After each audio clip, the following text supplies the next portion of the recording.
Hi, I want to welcome you all to Media Arts Santa Ana's Millennial Producers Academy for this week's class. I am Victor Payan, the Director of Media Arts Santa Ana, and I am very pleased to welcome our guest this week, Isaac Artenstein, who's a very accomplished producer and director of both feature and documentary film. He produced his first film, which he directed, Break of Dawn, in the early days of the Sundance Film Festival, and he's been making films throughout. His current projects are historical documentaries looking at U.S. Latino Jewish history and culture, and he is also the producer of the groundbreaking film A Day Without a Mexican, which was a watershed film and kicked off all these Day Without manifestations and activism today. So really happy to have him here. He's going to share his insight and experience and provide a lot of relevant, useful information, how to make documentaries and feature films,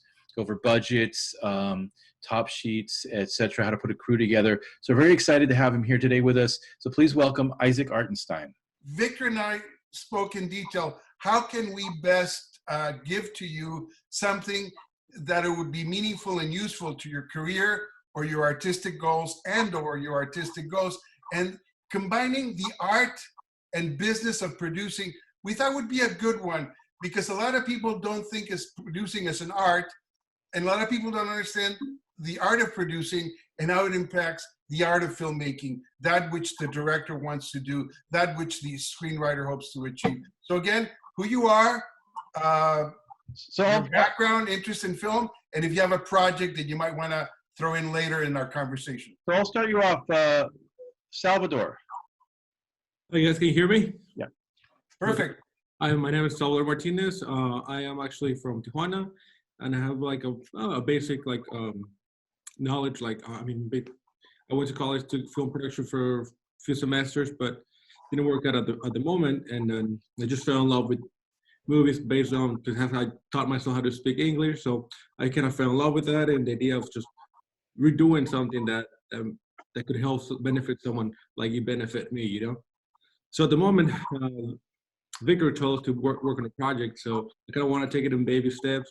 And I've been part of the Santa Ana community. I've seen what happens there, and I've been very interested in what happens musically. So I thought doing like a documentary about the music scene down there in Santa Ana. So that'll be like a small project that could develop into probably hit a big spot at the same time. So that's kind of like the idea that I just had at the moment. Music scene in Santa Ana? I'm sorry? What was the music scene you wanted to present? Well, that's what I want to present. That there's not a what region? What part? The downtown area in Santa Ana. What kind of music? Okay, good. We can have some fun talking about your project. I look forward to hearing about it more. But it's also the Mexicano music scene, because there's also like a rock and roll scene here, but I think he was more focusing on like the norteño, the bands that play in the local bars. No, of course, Victor's a pioneer in that media with his famous rock and ESL. No, that was just a... Okay, let's keep on going. All right, Lisbeth, let me unmute you. Oh, you're unmuted, okay. Hello, my name is Lisbeth Pedrosa. I have a background in visual arts, but more traditional sense. I did major in fine media arts, so a lot of painting, illustrating. So as I evolved in my work, I really got pretty much fell in love with like the process of filmmaking and want to learn how to go from the like the visuals into like storytelling, as opposed to just like one painting or one picture. I want to be able to do it in a much more of a storytelling sense, and be able to collaborate with more people.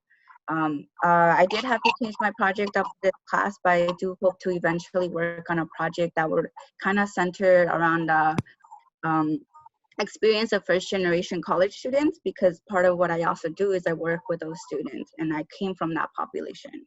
So through my experience and watching them grow and evolve, I see that they still have a lot of misconceptions, there's still a lot of struggles, there's still a lot of help that the community wants to give each other, and I do hope to one day spotlight that. Oh, Lisbeth, one question. Where did you study visual arts? I went to Allegheny College in Pennsylvania, Mm-hmm. And where are you working with students now?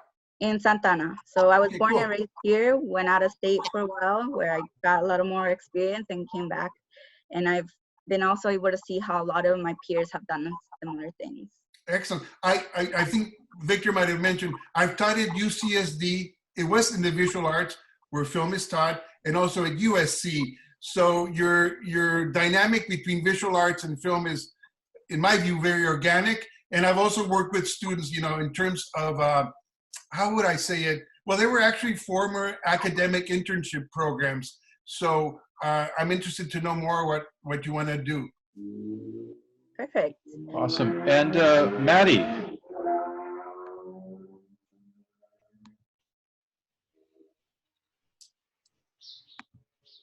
Okay, Maddie. Hello. Can you hear me? I can hear you. Okay, cool. My name is Maddie, and originally I was going to do a historical fiction type of piece, like something kind of like based on, yeah, like based on true events, but with a more like, with like a more like entertainment type of like spin on it. But obviously I had to change gears, and so because I'm currently a student right now, I'm a senior in high school, and so all of the quarantine like that's really affecting me, and I thought it would be interesting to just use what I have here, like at my house, in terms of like my backyard and my family members and all of that, to do a piece kind of centered around this time right now, because it's so crazy how this year really went from 0 to 100 super fast, to the point where it's almost funny how fast things changed. And just with like the cast of characters like in my family, like outside of any type of entertainment, I just feel like a lot of the people in my family are like just super funny people. Like I have a little brother who's 5, and everything he does is super funny. And so I've just been using them just to like craft like any like little mini scenes, or like any like mini little shorts whenever I have time, and it's been working out pretty well. Is this something you're doing during the home sheltering period, or have you started on it already? Yeah. Okay, cool. How many family members are living in your house right now? There's like 6 of us. So, okay, cool. Well, you're doing it during a very special time. Yeah. I wanted to. There's possibilities for drama and comedy. Right. Yeah, like that TV show, Schitt's Creek. I thought that it was super funny. I started watching it a few weeks ago, and I was like, this reminds me of my family. These people are hilarious. And I think because a lot of people in my family like have like experience with like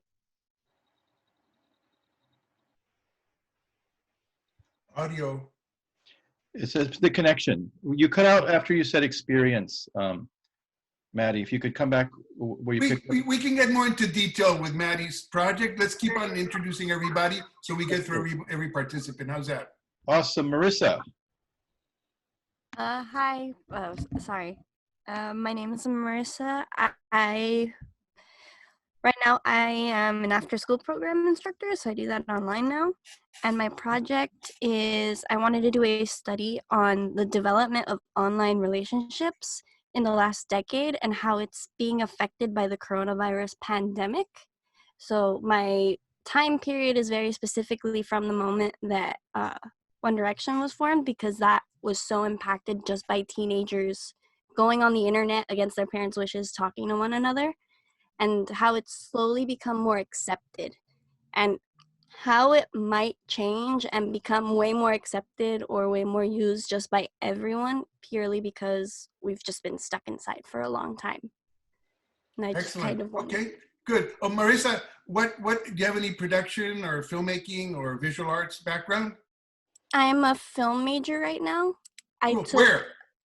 I took a few classes at Santa Ana College, and right now I'm at Orange Coast College. Excellent. Okay. All right, Cesar from Los Angeles, you're on.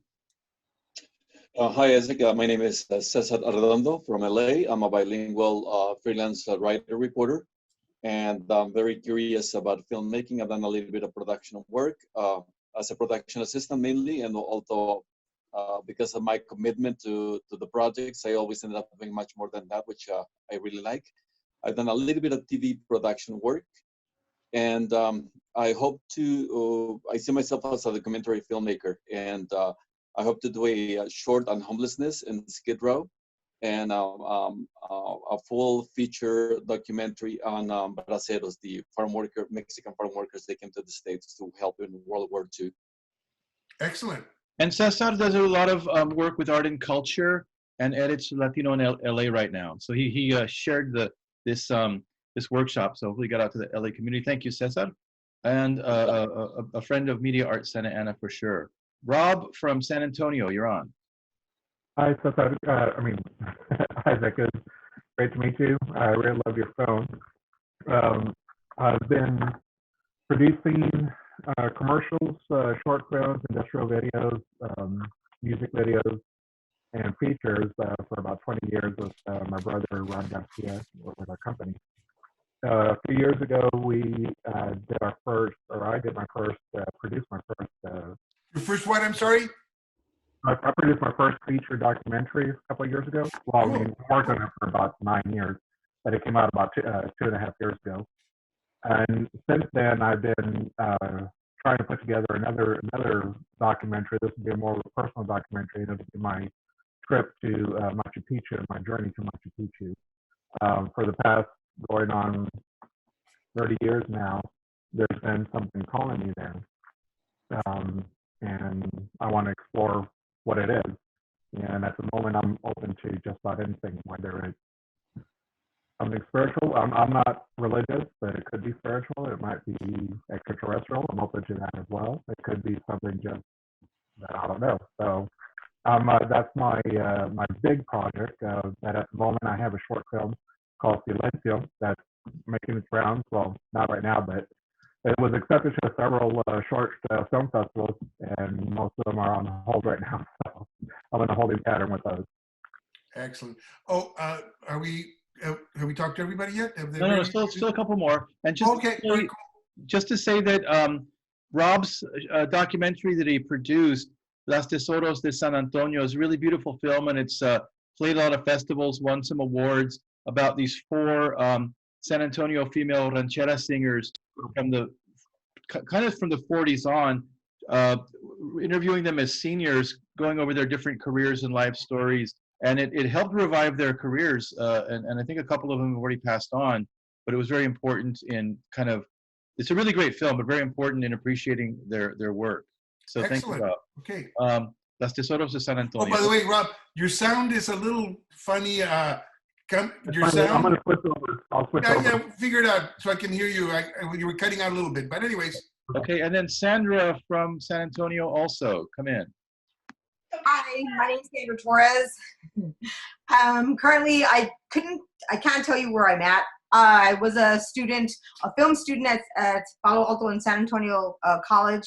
Here in San Antonio, I'm lacking like 18 credits for my my associates, and hopefully to go on from there for Mexican American Studies, so I can work on documentaries, films, and I really would love to do like PSA videos or entertainment and education videos, specifically to educate our children or entertain our children and inform them the importance of voting. You know, because I do a lot of organizing and activism here in San Antonio. We have a really low voter turnout rate, and apparently, like as you can see now, what we're going through, it affects us. And the Mexicanos or the Mexican Americans are the ones who we can make a difference. And you know, we just got to figure out that niche and how we can motivate them to get out there and vote, and to I guess get involved in one way or another.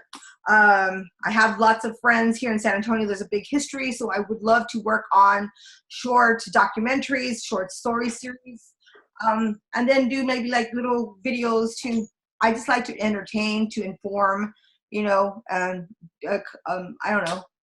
I just like to entertain and inform. And I really have yet to figure out my exact niche, you know, just like Rob, you know, right now I'm a professional PA, professional crafty, but there's so much more to me than, you know, I've done just yet. I just don't know where to focus or how to get started, you know, and I simply need guidance. That would be great.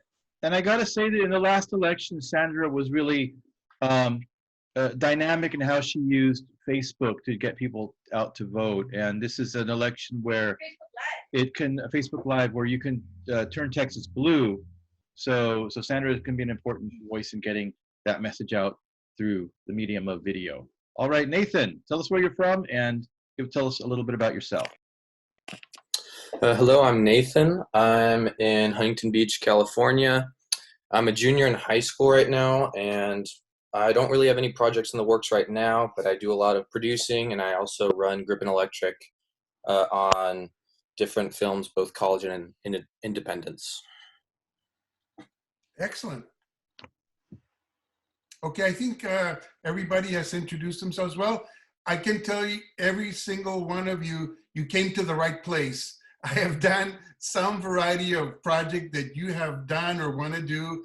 And I think we have a really wonderful workshop presentation. Again, I really want to thank you for opening up and sharing your ideas, what you do, because I honestly think from the way I teach my courses, that if we have a dialogue, it's better than me lecturing. If I'm just lecturing, you can just, you know, download a master class with anybody and just sit and watch it. So, and I think this is the perfect size to really, you know, make some headway with individual projects, individual interests, individual needs.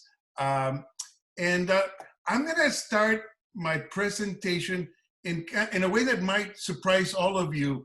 I have in front of me the top sheet of the A Day Without a Mexican project. I'm not going to discuss the specifics of the budget, but a budget, when you're a producer, is kind of your chore list. You have to find out what every single department needs, from the story to the story. When I say story, the script, of course, the director, the producers team. And in doing that, I'm just going to go to the top sheet, not every single member of the crew for every department, but what I'm going to do is make you aware, even, Sandra, you want to do educational videos, that promote voting and activism on your end. Well, in that sense, believe it or not, the industry from way, way back, Hollywood industry, has, by the definition of industry, has sort of systematized a lot of things that us independent filmmakers, that us creative people can really benefit from. And, for instance, you're going to go out there and make maybe you're doing, well, let's see, Salvador wanted to do something on the music scene, the Chicano music scene in Santa Ana. Well, he might be, are you going to be shooting it, Salvador? Are you a shooter? Okay, good. But he has to, he's camera department too, he's directing, he's producing his camera department. Can you hear me? Yes, we're perfect. Okay, so in that sense, it's kind of a chore list, when you go shooting there in Santa Ana, are you gonna have a crew or not? What locations are you gonna go to? You have to line up the people you're gonna interview. That's production. Are you gonna break for lunch? That's, the production department too, the meal, Are you gonna pick a Subway sandwich or a burrito on the way? Are you gonna take a break for lunch? It's just a way of organizing yourself that the Hollywood industry has taught all of us. And I greatly benefited from that when I did my first feature film, Break of Dawn. I was inspired. I went to a presentation, the Independent Feature Project, and guess what? This guy from San Diego was making the presentation. He and his wife were making a film called El Norte. It was Gregory Nava, and boy, what an illumination in that Gregory was telling us, listen, us indies have a lot to learn from the Hollywood film industry. And there's certain things that you can do, not mimic them, but why not learn from that? So without further ado, the first thing on your budget, where does your film start from? A story. Do you have a screenplay? Okay. Now, do you have a screenplay? I want you to think about that. Let's say you want to make a short dramatic film, or you're dreaming about doing a feature-length indie film, or whatever, even a documentary. Do you have, and I'm going to focus on dramatic right now. Well, no, I don't have a screenplay, but my best friend from film school wrote a wonderful, wonderful short story, and he's also a screenwriter, or she's also a screenwriter, and wants to adapt it. Cool. He or she is your friend. Is he or she going to give you the story for free? Maybe, the person that's a writer wants this story that he loves. He trusts you. So he'll give it to you, or she'll give it to you for an option. Does anybody know what an option is? Raise your hand. Okay, Rob, tell me there's a story that you like, your best buddy just wrote a story. What is an option? An option is an agreement to produce and have the film made for a certain amount of money. I've done one with a friend of mine for $1. Focus on the writer, though. Oh, on the writer. The writer. The option relationship with the writer. That buddy of yours that wrote a story or a screenplay. What is the option? Pretty much a little bit of the same thing, isn't it? Okay, I'll tell you. Okay, so Rob's buddy just wrote a wonderful screenplay. Rob doesn't have a lot of money, but he thinks he can get money with his screenplay. And Rob says to his friend, listen, I can't pay you right now. I'm going to spend all my resources going out there so I can get money. But if I get money and then you change your mind and I don't have anything in writing, what am I going to do with the screenplay? So you sign an option. Rob's buddy, here's $50, man. I want to give you $50 just so money changes hands. We're going to write an option. Basically, I have now an option. Rob has an option to market that screenplay, that tries to raise money with that screenplay, develop the project with that screenplay, knowing that Rob has an option. And the option is, we're going to call your writer friend Louise. Just came to my brain. Okay, Louise. Hey, Louise, this is what the option is. This is what you're going to sign. I have the right, an option to your screenplay for 2 years. I want to have it for 2 years. I don't know how long it's going to take. And Rob, you know how long it takes to get projects off the ground, right? You've been around the block, and those of you that have experience. So I'm going to give you $50. I have an option to the rights of your screenplay for 2 years. And then at any time, if I get the money, I will exercise that option and pay you a fair price for your screenplay. Let's say I want to make this, it's an indie film. And, by the way, nowadays, Screen Actors Guild for a low budget film, if you want to use the Writers Guild, it's about $25,000. I'm not in that category. And Louise, you're not in the Writers Guild. But what if I give you $2,500 for your screenplay, and I'm gonna do it guerrilla style, so $2,500. If I get the funding, I will exercise the option. And then once you have the money, once you pay Louise $2,500, you own that screenplay. Party on, dude. You can produce that screenplay. Louise will get $2,500 and a really wonderful credit on an indie feature. Okay, so that's what an option is. And I'm talking to you as a producer. So, when you do your budget your story line, the first thing you put in the rights. What are the rights? So we now go to the producers unit. Now, there are different kinds of producers. Now, and I've worked at different, I've been an executive producer, I've been a producer, I've been a line producer, I've been an associate producer. Let me just give you the overall idea what a producer is. And I'm coming from the industry perspective, but again, it applies to indies, it applies to a lot of things. There is the kind of producer, there's one kind of producer that most people associate with when they hear the word producer. In the old school and even today, that's the person who brings the bucks, right? Well, that is a producer. Now, there's the next level of producer. If that person that brings the bucks also has experience producing films, you know, that producer who has the bucks will do what we just said that Rob is going to do, pay an option or buy a script. So that producer is now raising the money. But also the producer has, and sorry to pick on you, Rob, but you know, you're the next one to my frame here. But this applies to everybody in one way or the other. So now I'm gonna ask, I'm not just a producer that brings the money, although if that's all that producer did, he or she is a producer in every sense of the word. He or she's gonna make it possible for this film to get made, okay? But Rob's a different kind of producer, you know. So, and a term that's used that I like and don't like, you're a creative producer. In that you can go to every person that you need, you can hire everybody that you need. You've gotten the screenplay. Maybe you don't want to direct.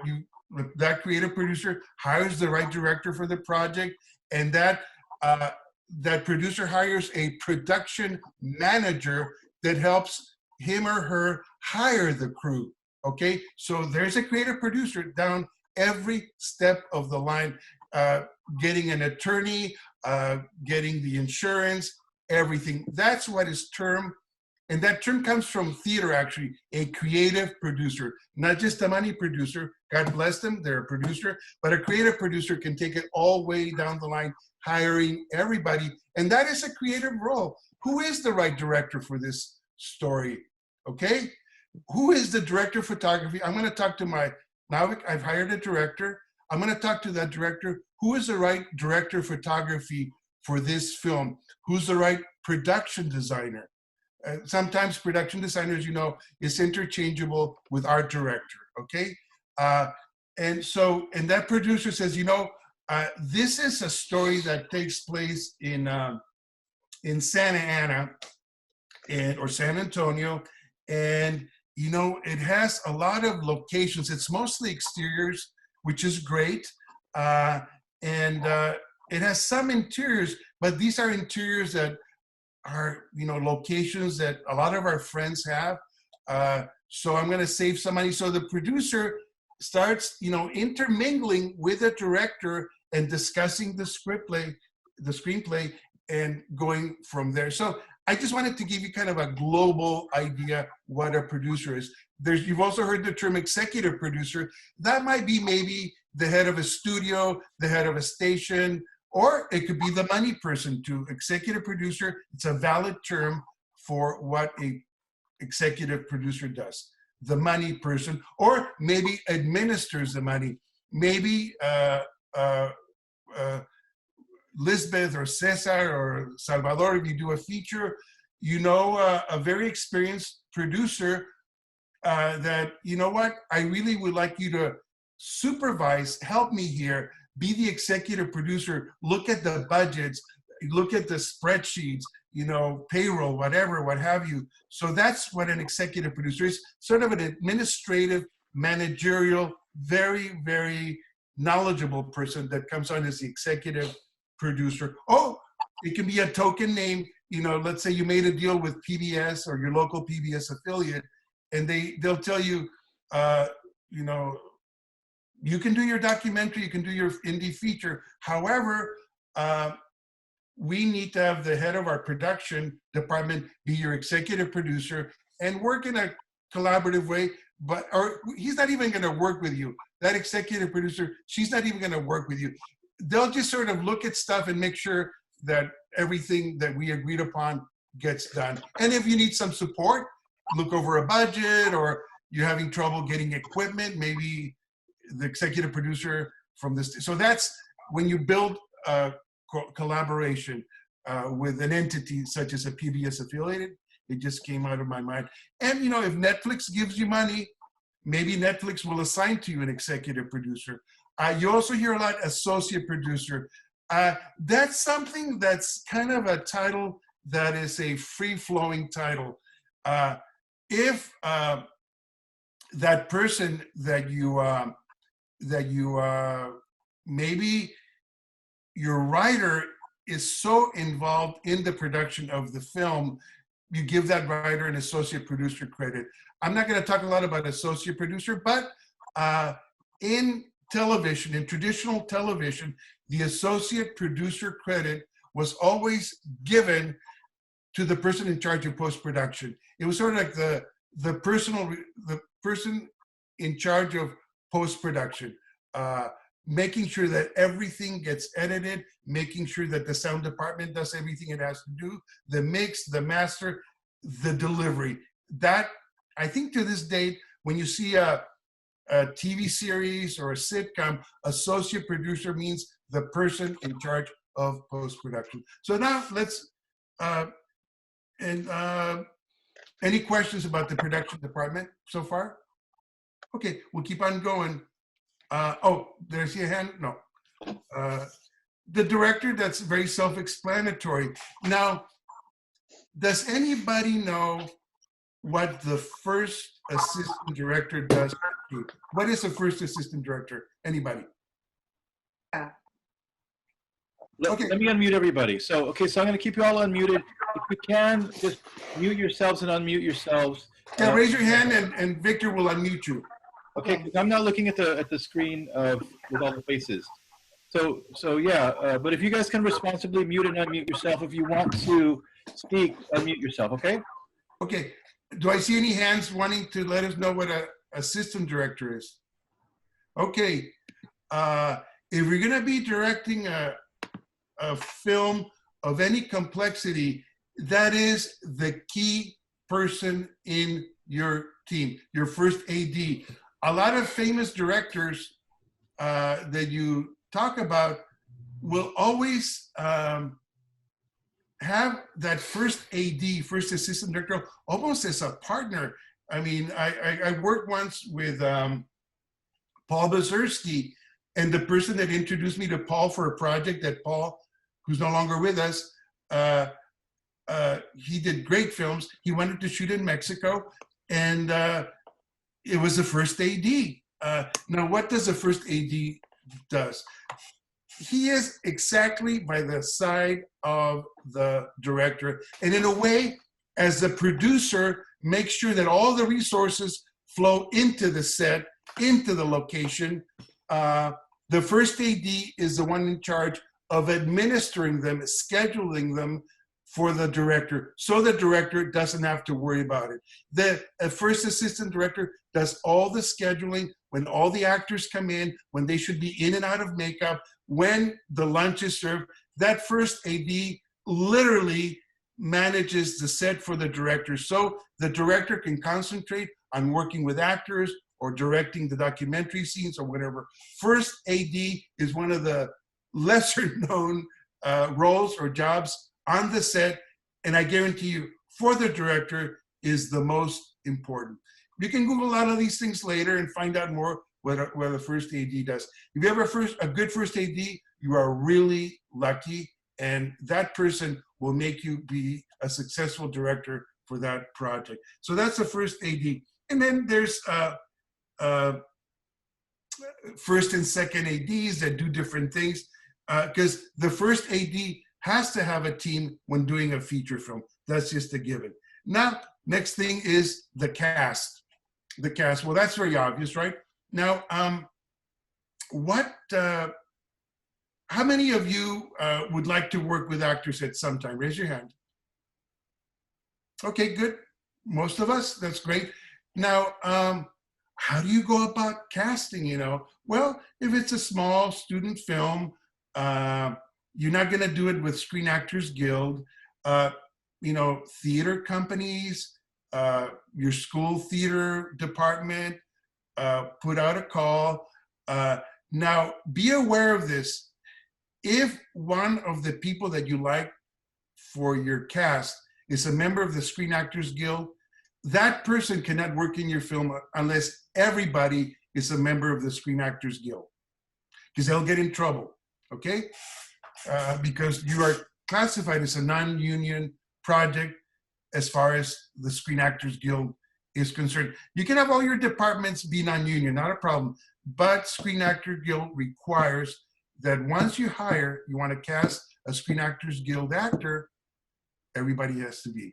Now, the good news is this, for those of you contemplating working with actors on small independent projects, Screen Actors Guild wants to work with indies. Screen Actors Guild wants to work with projects that show ethnic diversity. They have such incredible deals for experimental film, for films that hire people of color in the cast, films that hire women in the cast, and so on. So this is something that, again, too, right? if you want to pursue that, the Screen Actors Guild has a website where you can read it. You would be surprised how little you need to pay the actors, how flexible they are, because they'll expect you to pay for pension and benefits and things like that. So don't be afraid of the Screen Actors Guild. But for most of you, I think you will be casting among, again, there's maybe a good theater company in your area where you live, a good theater school, what have you. But that's I just wanted to say that about casting. Now, you got to know in the cast, there is, of course, a casting director category, and casting directors are invaluable. They know how to get people, the right people, how to send out a casting call. But you probably won't be working with a casting director unless you're working with a SAG, it's called signatory. But again, don't be afraid of SAG, okay? They want to play ball, as most unions do, by the way, with indie production. They want their members to work. I just want to say that very briefly, and then Especially now, because everybody's out of work, so this might be a good time to do that, to approach somebody. And I think SAG also has a new category for online projects, right? Don't they have a new digital category? absolutely, yes. And also, SAG, you talk to a representative from SAG that's in charge of,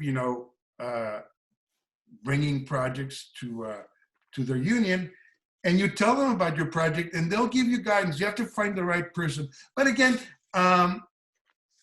that's something that you obviously can contemplate if you have a budget and you think, my God, I think I want to go, the SAG minimum or low budget category, experimental category, online category, and what have you. And of course, that opens your world to an immense variety of actors. Pretty much every professional actor these days is a SAG union member. That's pretty much the given. Yes, sir. Question. Can you talk a little bit about actors who will work on a project because it's a cause they believe in, and how having an actor attached will help you raise visibility and money for your project? Absolutely. I mean, if you're going with that screenplay that you option to raise some funding, if you have a well-known actor, your funders will be more likely to give you money because A, you will be able to get distribution. That's the bottom line. That's why you have a well-known famous actor, if they believe in your project, your cause, whatever, because it's a recognizable element. That's an important element in your film. So yes, absolutely. And if that actor believes in your cause and you can get beyond their agent, they will probably cut a good deal with you. And just say, listen, pay me my union minimum and I'm in. And also, what about working with actors and giving them a producer credit in exchange for their, as part of the deal. Absolutely. You said it. I don't have to repeat it. Remember, I mentioned how an associate producer can be someone like that. So now you got to be a little bit careful, though, because if the actor takes this producer role too seriously, he or she might be dictating how you do the film. But anyways, make sure that it's just a credit. And if they're going to do production work, well, great if you trust their production instinct and so on. Now, the other thing that I wanted to say is going back to the producer's department, after cast, there's a line where the producer lines up a production staff. And that's where your PAs come in, production assistants, set PAs, office PAs, what have you. Remember, folks, don't get scared by all these categories. What I want you to think about is, if you're doing an indie film, a documentary, you're wearing a lot of those hats already, So at least by having these different roles articulated as they appear in a professional production, industry production, indie feature production, at least you know all the hats that you're wearing, and you learn what they mean in terms of a crew, how they expedite help. And I'd like to add too that as you're starting out, all these positions are your friends and your family and people that you can get to work with you for free, your co-student, classmates, because they're getting experience too. And as you start out, the more people you can wrangle to help you, for the cause, the better. But these are all jobs that need to be done. So you got to find. Oh, by the way, Victor, I'm glad you brought that up. For instance, there's also this wonderful strategy that indie filmmakers use. Let's say you happen to know somebody that's a really wonderful PA, a production assistant in the industry, okay? Then you go to that person, you go to Sandra and say, listen, I really need a good production manager. You have a lot of experience as a PA. Sandra, do you think you could be a production manager for a small indie short film? See, so you bump somebody up, and that credit means a lot to that person, because when they go back to the industry, they now have a production manager credit. And if they have experience as a PA, they probably have picked up a lot of production management experience, because that's who they work for a production manager. So that's another, if you have friends that have a little bit of experience or a good amount of experience, and you can bump them up to a production category that has more responsibility and a better credit, they'll be likely to work for you for, less money, but that a production manager would cost. So that, there you have it. Okay, now, for some reason, when we're talking about cast, there's a category under cast, which is extras. Maybe you have a little scene that takes place outside somewhere, and boy, wouldn't it be cool to have a few extras in the background walking and what have you. It'll make it look like really it's a real scene filmed in a real street with activity going on. And extras is really easier. They're obviously friends and family. Offer them lunch, offer them something. And you don't have to worry about extras. Even if you're working with SAG, if it's an indie film, you have a lot of leeway as long as they're not speaking. But forget about SAG for a moment. Extras are always good to have because they look at your, they make your frame, they make your image look, if you will, lived in. It just gives that added sense of reality when you're working. And then, I just want to throw this out, your first AD, his or her department is in charge of the extras, how they are, okay, when so-and-so starts talking to his girlfriend in this outdoor cafe, I want you to walk by the background like you're going into the restaurant. Wow, that'll make it look very realistic. So, and the first AD and his or her team is the one that coordinates that for the director. Remember, that first AD is the person that's in charge of all the sort of management things on the set, so the director can work creatively. So the first AD says, listen, I've got you this couple in the background that's also, behind your main actors, that's, having a meal. This person's gonna walk by, and I got somebody dressed as a waiter that'll come and go in the opposite direction. The director says, I love that, that's really good. We have, different layers of action that'll look my frame, my scene look very rich and layered as my actors are performing. Now, who knows the difference between a production designer and an art director? Okay, I will tell you. If you look at old Hollywood films, which basically, when you think about it, the earliest films, dramatic films, took their kind of their knowledge, their ways of working from the theater. So set director comes from the theater, which there have been set directors since antiquity, I guess, in theater.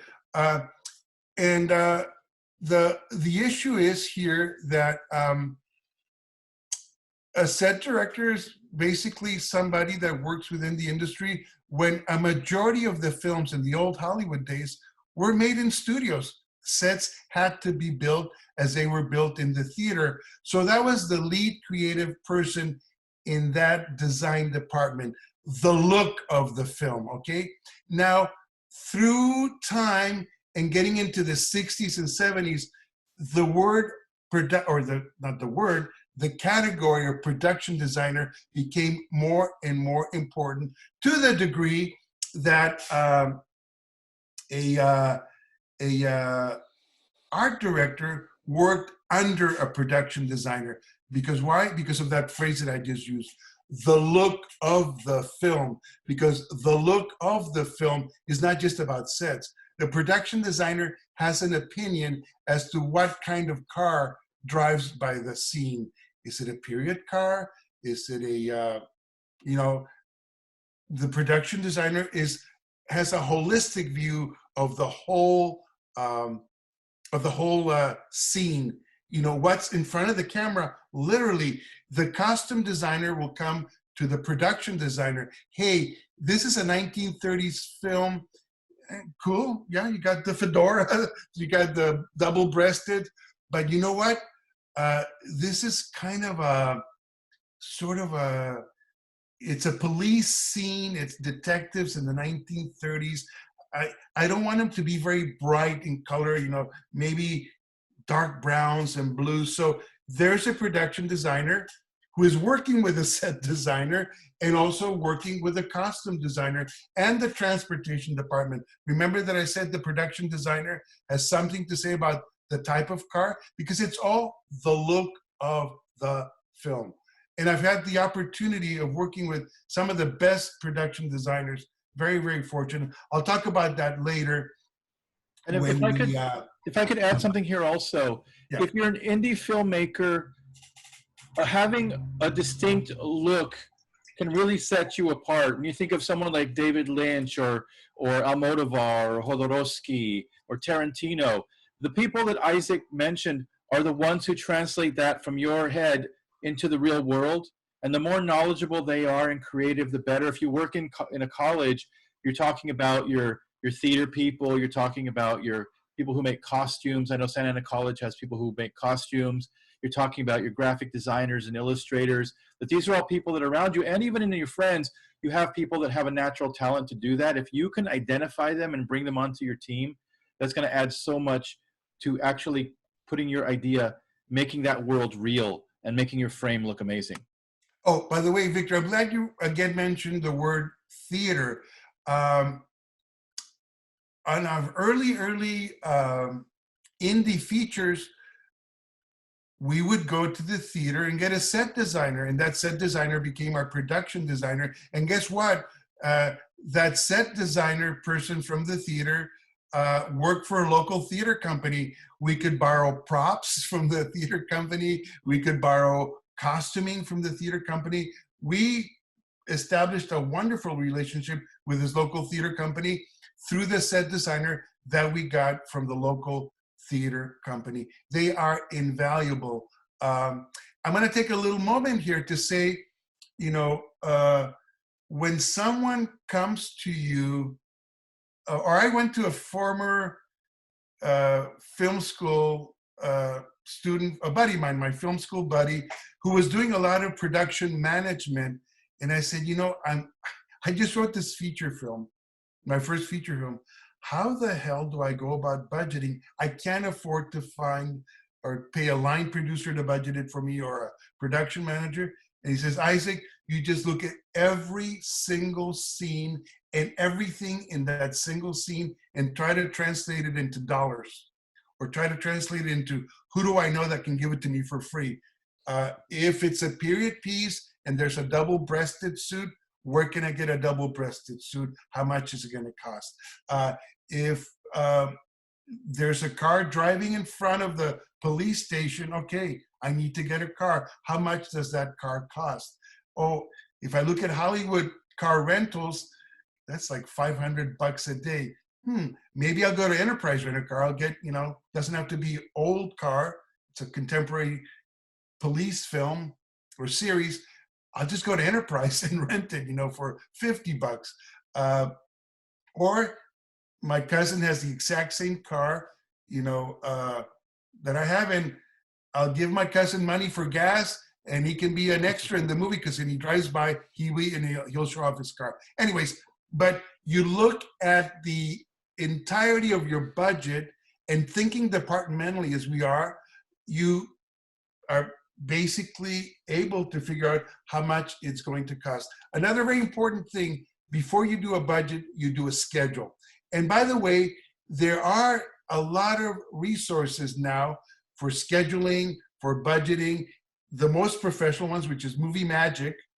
But David, what was that site that we found that had a lot of these templates and formats for budgeting, for scheduling?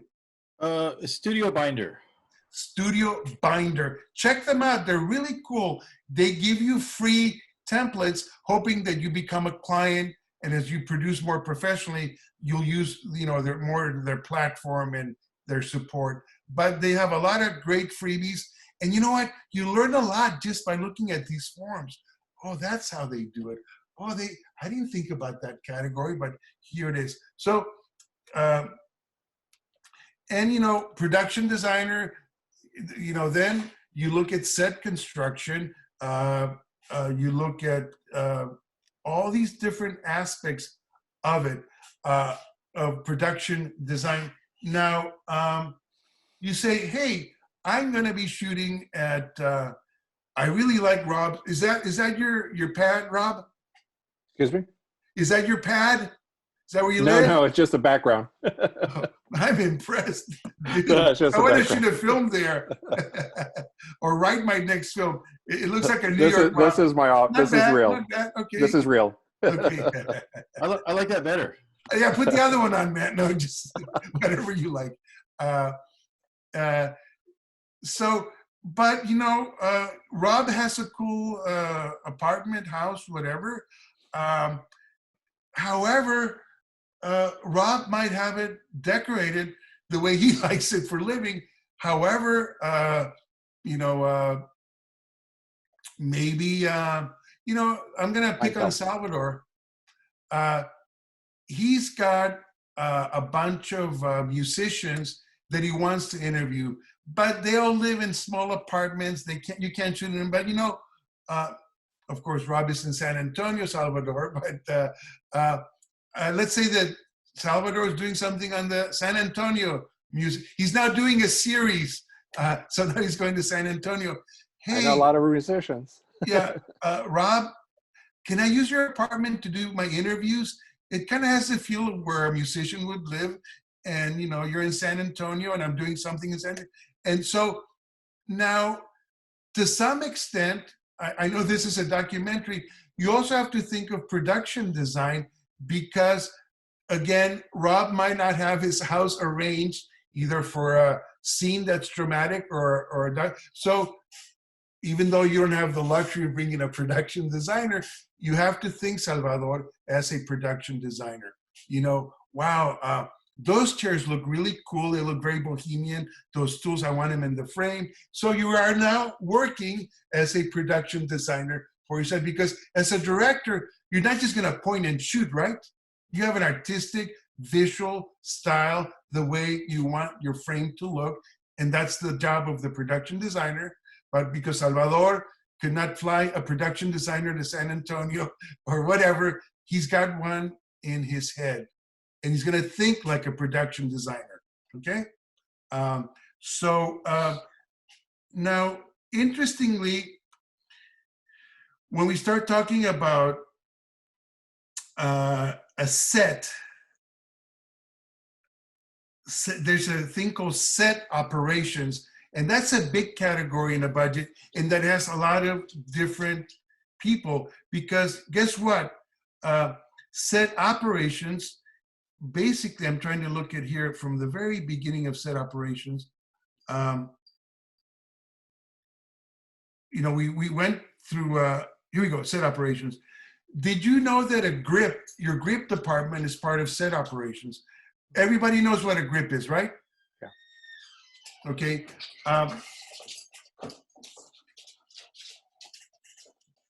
Who said yes? What does a grip do? Okay, go ahead, Sandra. Tell us what a grip does.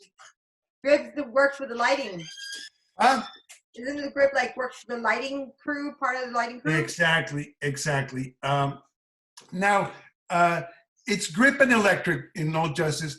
The grip will be mostly working with the hardware. Basically putting up, for instance, there's a dolly grip, right? Whereas the lighting would be more your gaffer. That would be the best term. So grip and electric, the gaffer really works very closely with the camera department, and the grip department kind of supports the gaffer with the non-electrical elements, if you know what I'm saying. I just want to make the point that's part of set operations.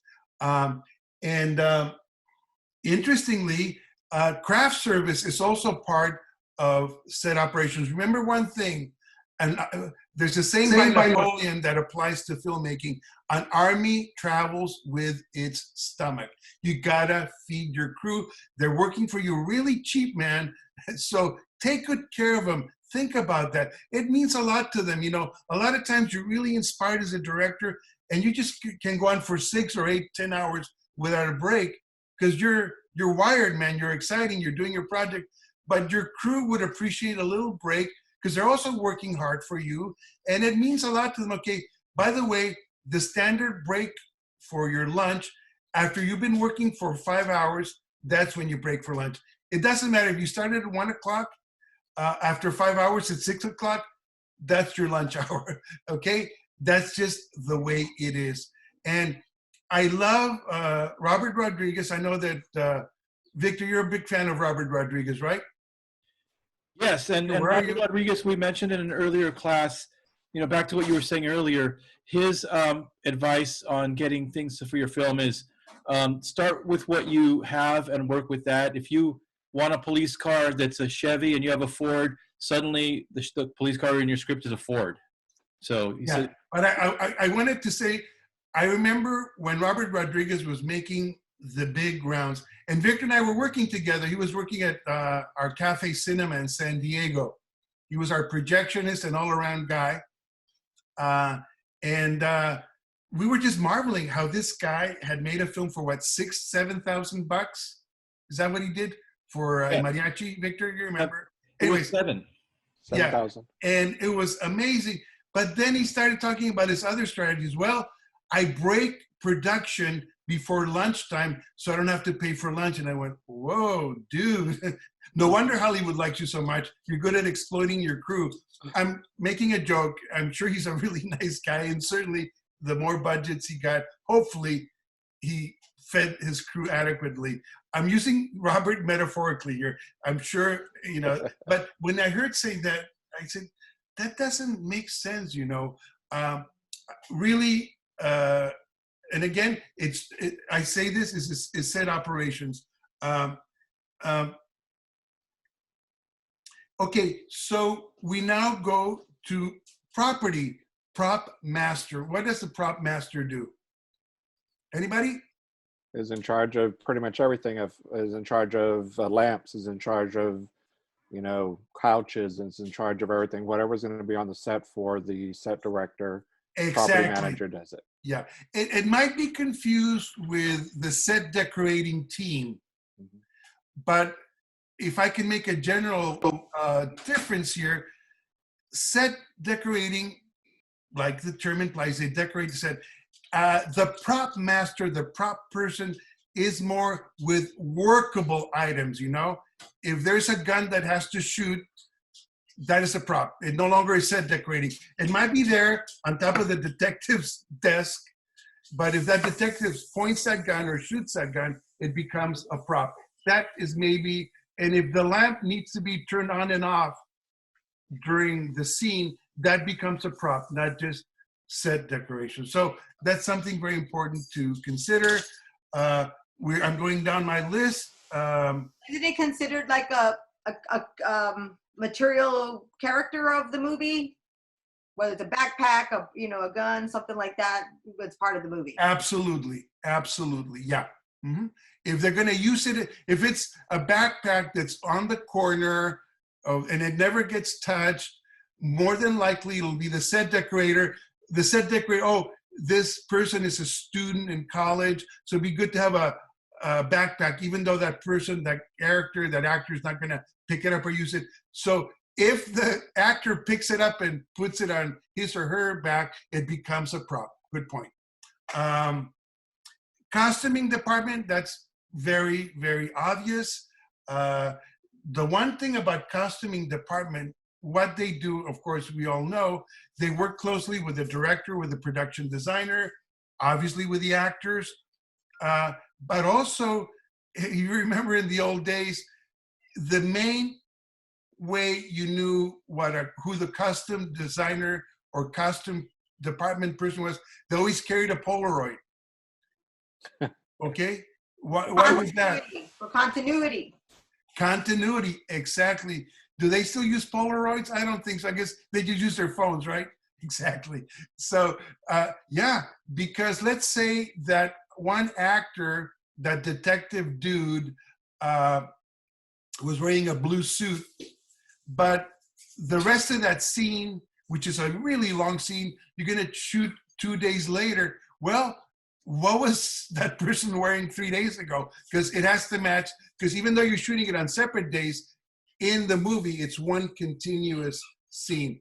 So, and then, with costuming department, again, thinking as an indie here, are you going to rent that costume?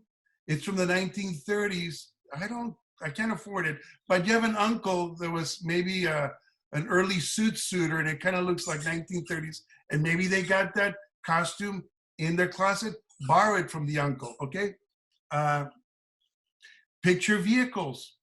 Transportation works very closely with picture vehicles. If it's in the picture, it's a picture vehicle.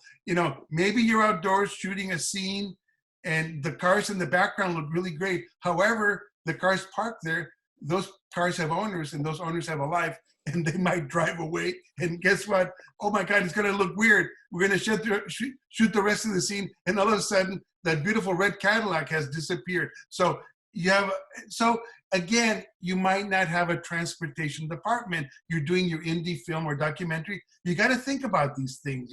Also, if you're an indie and you're not going to have a transportation department, how are you going to get to your set, to your documentary location? Well, my camera person has a van. Cool. And, the equipment nowadays is really compact. So he's got a couple of bench seats in his van that we can use. Okay, well, that van just got commandeered by the transportation department, which is you, the director or producer, because it's your little film. I don't like to use the word little, by the way. It's small in terms of length, but it's a big film because it's your project and it means a lot to you. But what I'm saying is, you got to think about these things, you know. Okay, well, listen, Fred, or whoever the DP is, you gotta use your van, man. I'm gonna pay you in addition for your camera, for the use of your van, a little token payment. I'm gonna fill it up with gas, and you know, just a little bit of driving around money for whatever. So you gotta think of all. See, when you think departmentally, even if you're not hiring the crew member for each department, you have a chore list, okay? I'm not gonna hire a transportation coordinator, but I gotta put transportation in my chore list. How the hell are we gonna get to the location, you know? And you gotta think as a meal person, okay, we're going out to the desert to shoot this wonderful location that I'm gonna get for free. It's got a little shack and it's got saguaro cactus in the background. And I can get it for free because that little shack is in private property and they're gonna let me shoot. Okay, when you break for lunch, is there a place to eat? Did you bring food? So you the indie producer, director person with a crew of 1 or 2 or 3 people, totally cool. How am I gonna feed these people? Okay, guess what? There's a Subway sandwich on the way out of town. Pick up those Subway sandwiches. Or I went to Costco and I got me a tray of those croissant sandwiches. They're cool. I got a cooler so they don't go bad in the desert. So you're thinking as the person in charge of catering and craft service, okay? So that's the whole thing. So we keep on going through the different departments. And I'm seeing that our good friend and colleague, Gustavo Vasquez, has joined us. Gustavo, everybody here has sort of talked about projects that they want to do. And we're making it very interactive. So I don't mind being interrupted or talking, discussing specific projects. So I just happen to be going through this top sheet of a budget. We're down to makeup and hair.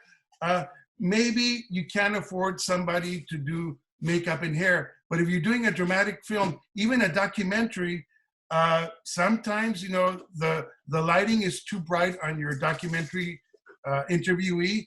You got to think about makeup. You know, usually when it happens in an indie project, the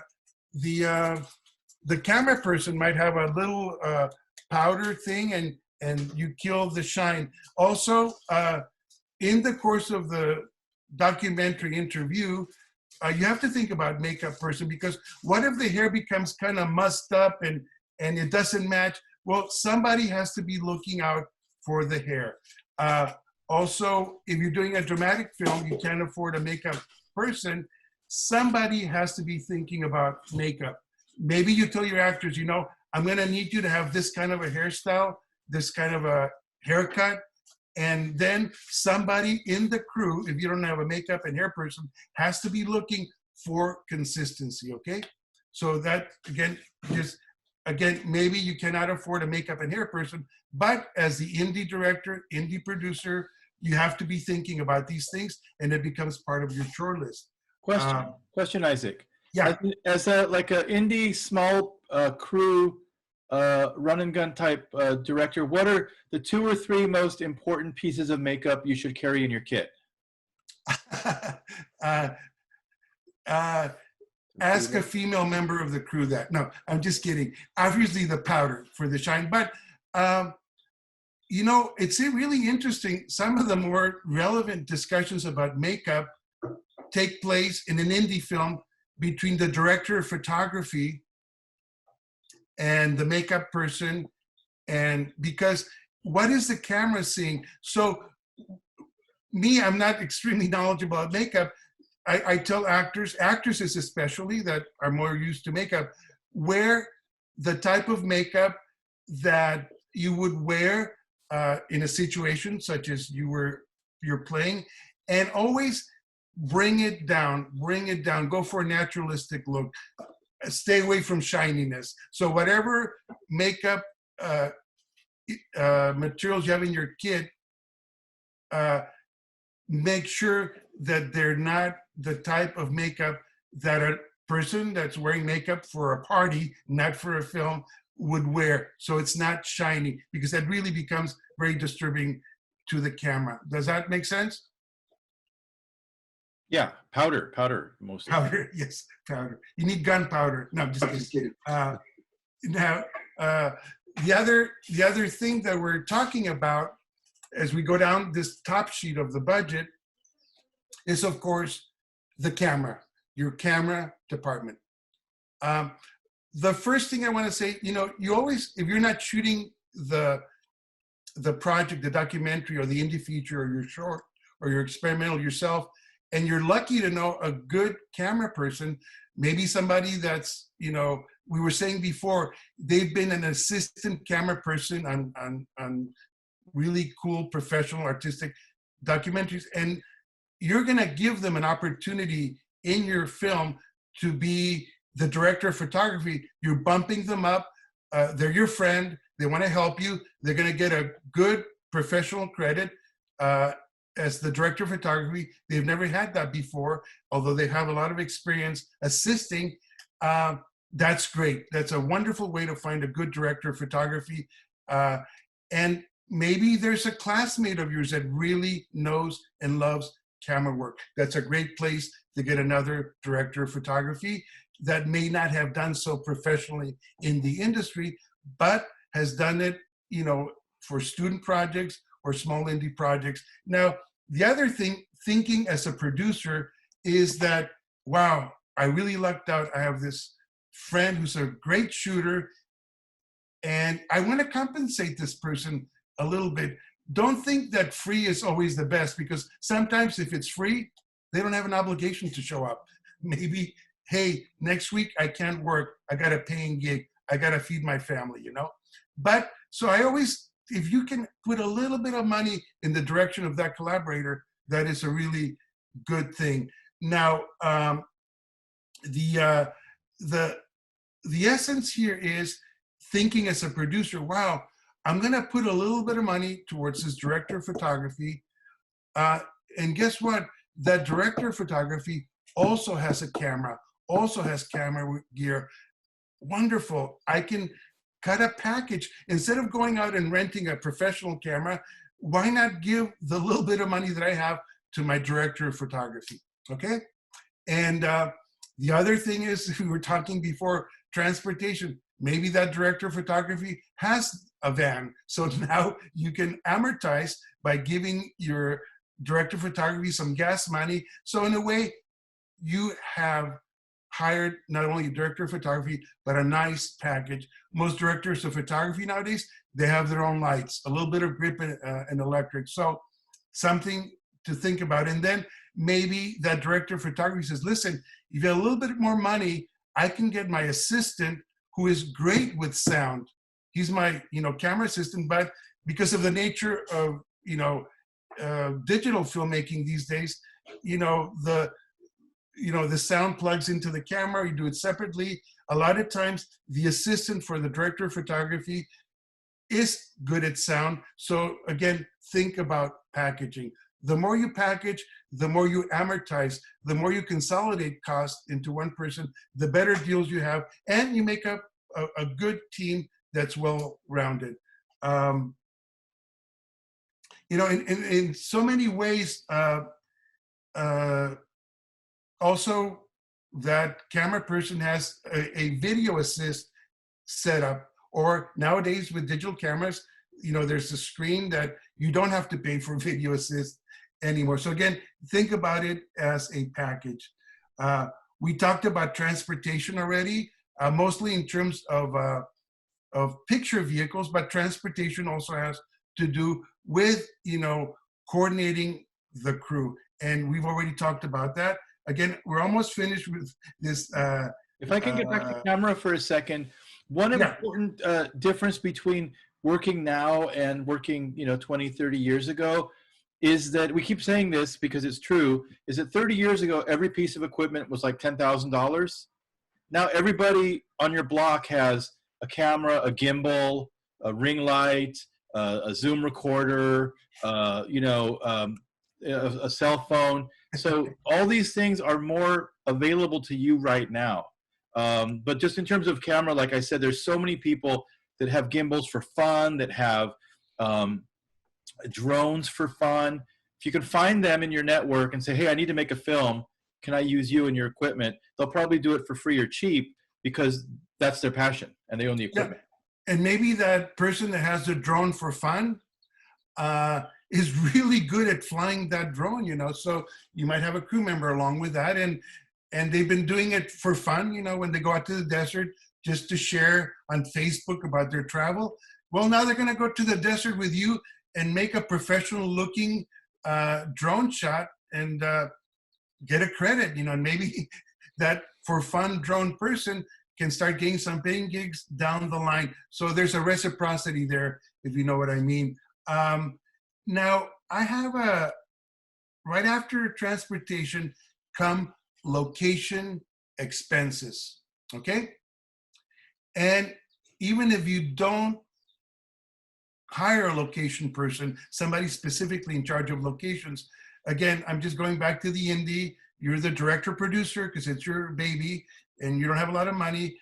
You have to think about locations, like say, I'm gonna go downtown to the gas lamp district. Cool. A lot of locations there, they're period locations. But what if a cop says you can't be shooting here? I'm sorry, it's traffic. You gotta find a way, you gotta find a way. And there's always a way to do it, Maybe that gas lamp district sidewalk has an outdoor cafe.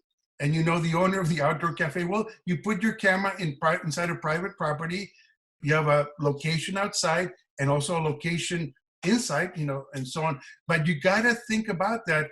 And, you can do it guerrilla style. You know what? I'm going to be shooting in this part of downtown at 7 or 8 in the morning. There is nobody there. It's very unlikely that anybody will bother us. And there's a very specific film term for that situation. It's called stealing the location. So you basically steal that location, and bottom line is, if the cops come along and tell you to move, well, I can come back at another time, no big deal. So always be thinking about, if I'm going to a location, don't assume A, that it's for free, B, that it's public, and so on and so forth. So again, just be thinking about location. And a lot of you want to do documentaries. Well, documentaries also have to think about an important thing about locations is, number one, as you're starting out, the important thing is to get it done, to get the experience, especially if people really aren't going to see it. You're doing it for yourself and your career and your growth.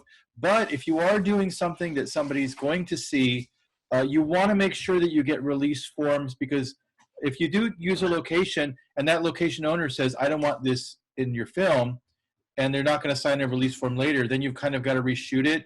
When you're starting out, it doesn't matter. But if you want to sell it or put it in festivals or whatever, you need to be aware of that reality. And people are more sensitive to it now. So so we prefer the term borrowing a location for now. Well, I was mostly thinking about an exterior, but you're absolutely right, Victor. And that goes, make some kind of an agreement with every person, with your camera person friend. Have something in writing with your, theater actor friend. Have something in writing, And there's so many templates now online. You can find the right one for you. The simpler, the better. Get it in writing. That's a very good thing to remind us of. I saw a hand going up somewhere. Yeah, Cesar. When shooting documentaries and you do shoot, let's say, public demonstration, a march, how do you handle permits and legalities in potential waivers of people that may be shown on camera? You know what?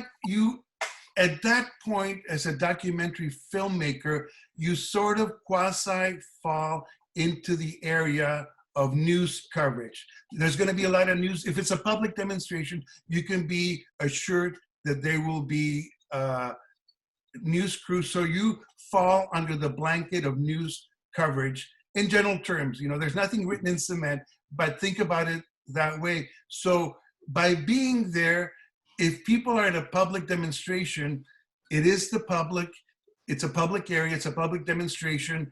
By definition, they're agreeing to be shot, whether they are or not. Now, when it can get a little bit iffy and somebody can come back to mess with you, and this is the thing, let's say that it's not a demonstration, okay? But it's a big public street, okay?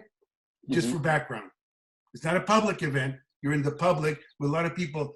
You can also get away as a news kind of blanket. However, where they can come and mess with you, if you go really close up for 5 seconds, I think there's some kind of a formula, you might have to get their permission. There's a really key thing that I always tell students, colleagues, friends, use due diligence. Hey, you know what? I only put you there for 2.5 seconds. I'm trying to use due diligence. And a lot of times, the worst thing that can happen to you is that they ask you to remove their image, because it's not like you're exploiting it for,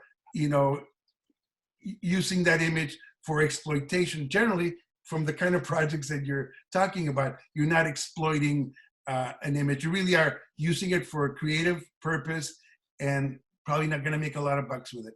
And also, if you're shooting a specific performance or specific location, if you put a sign that says this, event is being, videotaped, Right.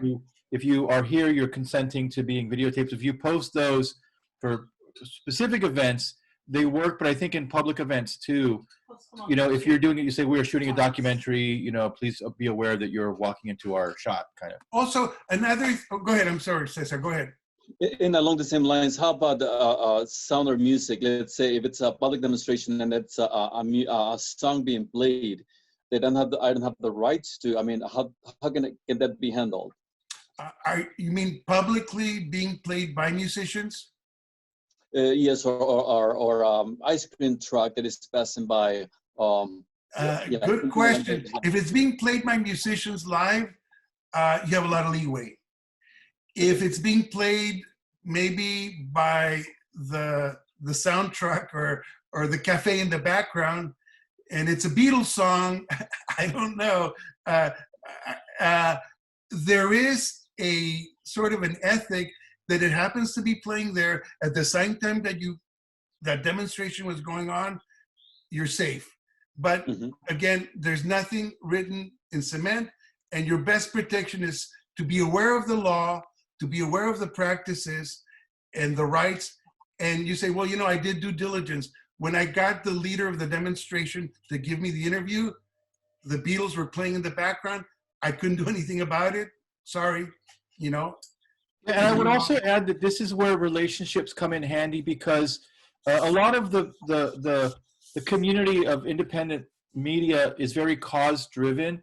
So if you're shooting a protest and a band is playing at that protest, chances are you can connect with them directly, saying, hey, I love your set. I got you in the background. Can I use your music? Can I shoot your next? So make connections as you go, but especially draw on commonalities of purpose right now. Yeah, and then you can use that music for your soundtrack. You can borrow the whole album and maybe it's something you want to use. That is a good point. All right, well, we're now getting into the post-production area, and you're a very fortunate generation of filmmakers, video makers, because since things went digital, it just facilitates things so much. I wanted to say, speaking of digital, a little experience that I've had. I was shooting a documentary in Baja, and I had my good DP who has access to the red. He has it as his package. And so, of course, I always get good deals and really good quality cinematography from my director of photography. And we were shooting in Baja, and it was a religious parade by this mission, and it was really crowded. We kind of lost contact with each other. There was a beautiful scene. They were carrying this saint that was like 300 years old, carrying it back to the church, to the old mission, and we got separated. So I couldn't tell him what I wanted, and I was seeing things that I wanted, but I didn't see my DP. I got this exact, my Apple SX. So I shot a lot of stuff, and we edited it together because there were shots that I needed, and I was really worried because we were going to show it at a big, giant screen at the Museum of Natural History here in San Diego. Well, guess what? Nobody knew the difference between the shots of the red and my 4K footage from my phone. That's the beauty of 4K. Now, they were not long, sustained shots per se, but they held up really well on the big screen. Fortunate generation digital video. And the same applies to our conversation with editing. Some of us here on this workshop started out cutting physically Super 8 film, 60mm film, and it's just a brave new world. I cannot even tell you, I mean, those of you that haven't worked with film, with celluloid, the incredible advantages. You know, you have an intuitive sense of the user friendliness and the power that digital media has brought us. Now, when I'm thinking about, for instance, digital editing, there's a whole new category on the set, which is the digital imaging technician, the person on the set that backs up all your files, you know, that's in charge of that. It's so crucial to have that, because the amount of information that that person is now managing for you and make sure that it's going to be backed up and it gets to the editing room is really, as you well know, a really key role. So even if you got a top camera person, ask that camera person, hey, who's going to be running, you know, all the digital information, all the backups and stuff? Well, my assistant who does sound is really good at that. He or she has a great laptop that can handle, you know, the codes and blah, blah, blah, got a lot of capacity, don't worry about it. And of course, the rule is backup, backup, backup. The sooner, the better. That's just the nature of the beast. Okay, we're down to music. Again, your generation, in a way, is so expert at editing nowadays digitally, because you can edit in your phone these days. How many people have done editing? Raise your hand. Okay. Rob, what system have you used? Avid, and now on Premiere Pro. I've been on Premiere Pro for the last about 10 years, I guess. Okay, who's been working with Premiere Pro or Premiere? Okay, it's become kind of the weapon of choice. I mean, if you can afford Avid, that's great, but most industry people, everybody is pretty much on Adobe Premiere, whether it's Adobe Premiere Pro or, that's pretty much the standard. It's bundled up, look nowhere as far as I'm concerned. And last class we talked about Adobe's new products for cell phones, and a Premiere Rush is a new one, and Adobe Spark for video. Mm-hmm. Okay, cool. I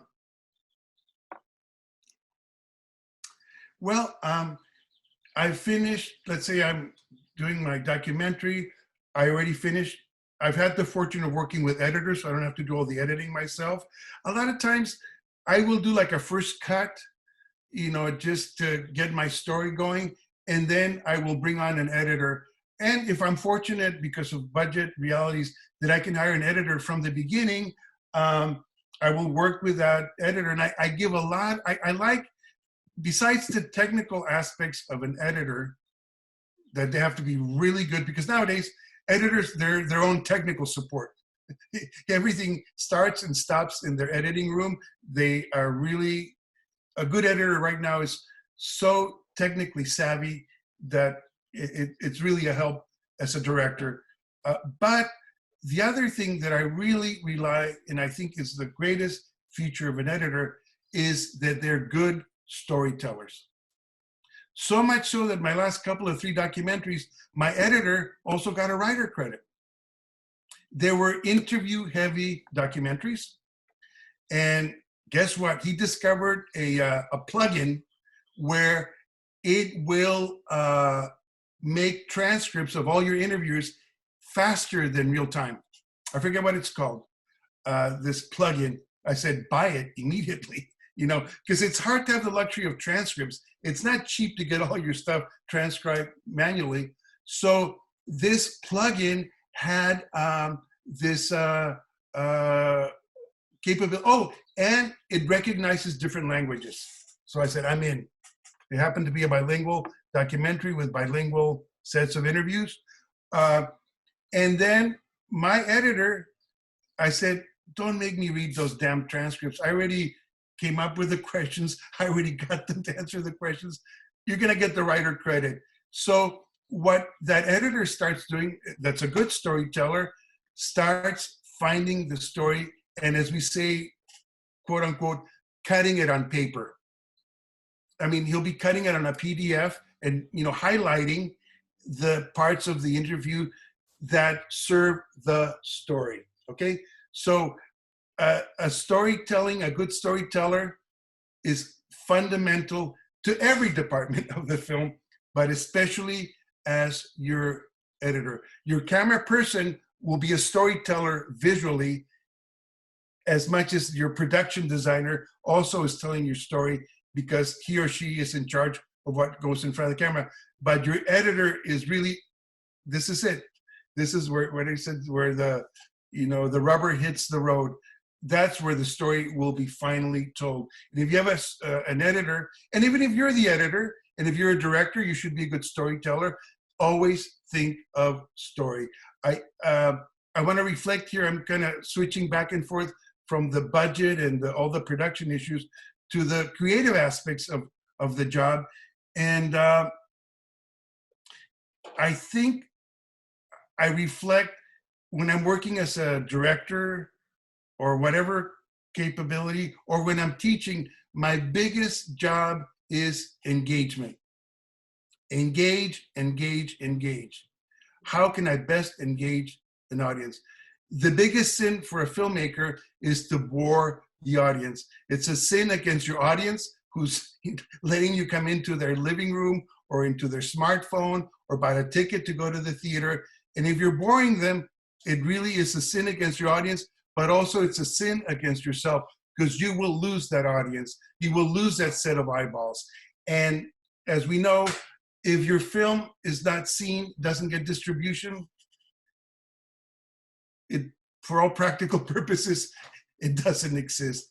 And when we talk about the art of producing or the art of filmmaking and the business of it, you cannot talk about it without distribution, which is something that we can certainly talk about. Victor, how are we doing time-wise? Help me here. We're doing okay. I think your information is really valuable. Yeah, as we get into distribution, I think. Yeah, we started at 11:30. Yeah. We've been going all this time, man. Okay. Yeah. So refill your coffee cups. No, I think you're doing really well. But yeah, as we talk about distribution, in the past, it was really tied to a major studio or somebody who had a big production mechanism, because you're going to be creating prints, shipping prints, etc., retrieving those prints. But now, because it's digital, there's so many more avenues, not just like Netflix and Hulu and Amazon. Hold on to that thought.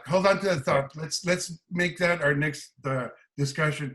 Now, I just want to go through this top sheet that your participants can download at what's that resource? Studiobinder.com, and I sent everybody a link to download the template Excel file directly. All you got to do is type in, I think, your email, and it'll give you a download link. And then if you go to studiobinder.com, you can actually sign up for an account and have access to their entire suite. And it's free for a single project. Victor's always really good at doing research with these resources. I just found it yesterday when I told Victor that I wanted to go through a top sheet to explore this business and art of producing. But Victor did further research, and I'm finding out that we found a really, really good resource. Okay, so just to finish that top sheet that I got from that site, the only thing that we haven't talked about, let's see, well, let's finish post-production. And if you're going to a film festival, if you're going, to Netflix, systems that are going to acquire your product, you really have to think about delivery requirements. What do they require? That's really important. Yeah, you love Adobe Premiere, and this is great, but how are you going to output it? You're not going to just output it. Well, I like MP4, whatever, ProRes, that's great. Well, you got to go to the entity, the film festival. Guess what? We need a DCP. We cannot show your film without a DCP, which are, those digital boxes that mainstream theaters use nowadays, because our festival takes place at a mainstream theater, and I cannot bring your laptop with a USB and connect it to the projector. We just don't have that capability. Bring a DCP. Well, that DCP becomes a delivery item. Somebody says, you know what? Just upload it on Vimeo, ProRes, Best Digital, and we'll download it. Piece of cake. So what is the delivery of once I finish editing? And the only thing I didn't mention about editing, once my picture editing is done, you gotta really think, of course, about sound editing and mix. If you're very fortunate, you have a really good editor, picture editor, that's also savvy with the latest digital audio tools. Great, you do your final mix, you do it all in-house. Again, I've had a little bit of a budget in my last documentaries to actually, once we finish the picture cutting, my picture editor prepares all the tracks in a format that is used by my mix house, because now the mixing house, the mixing studio, does your final sound edit. That's part of their package. And again, package being the operative word. The place I use, I really, really like, it's called Monkeyland in Burbank. They don't give me any promotional fees to mention their names, but they are the, how would I say it? The one-stop packaging for sound. A lot of times nowadays, especially with everything, whether it's a dramatic film or a documentary, we do what we call a lot of Frankenbites. Frankenstein is put together with different components from different bodies. Sometimes we will be inventing sentences almost from different shots, and you can make it in a way where you cover the picture with a cutaway, but you might have, even though it's a good sound cut and you've taken a sentence from somewhere else or a phrase or a word, it's a little funky. It was shot in the same room. The sound quality is good, but you get those good experienced sound editors with their professional tools.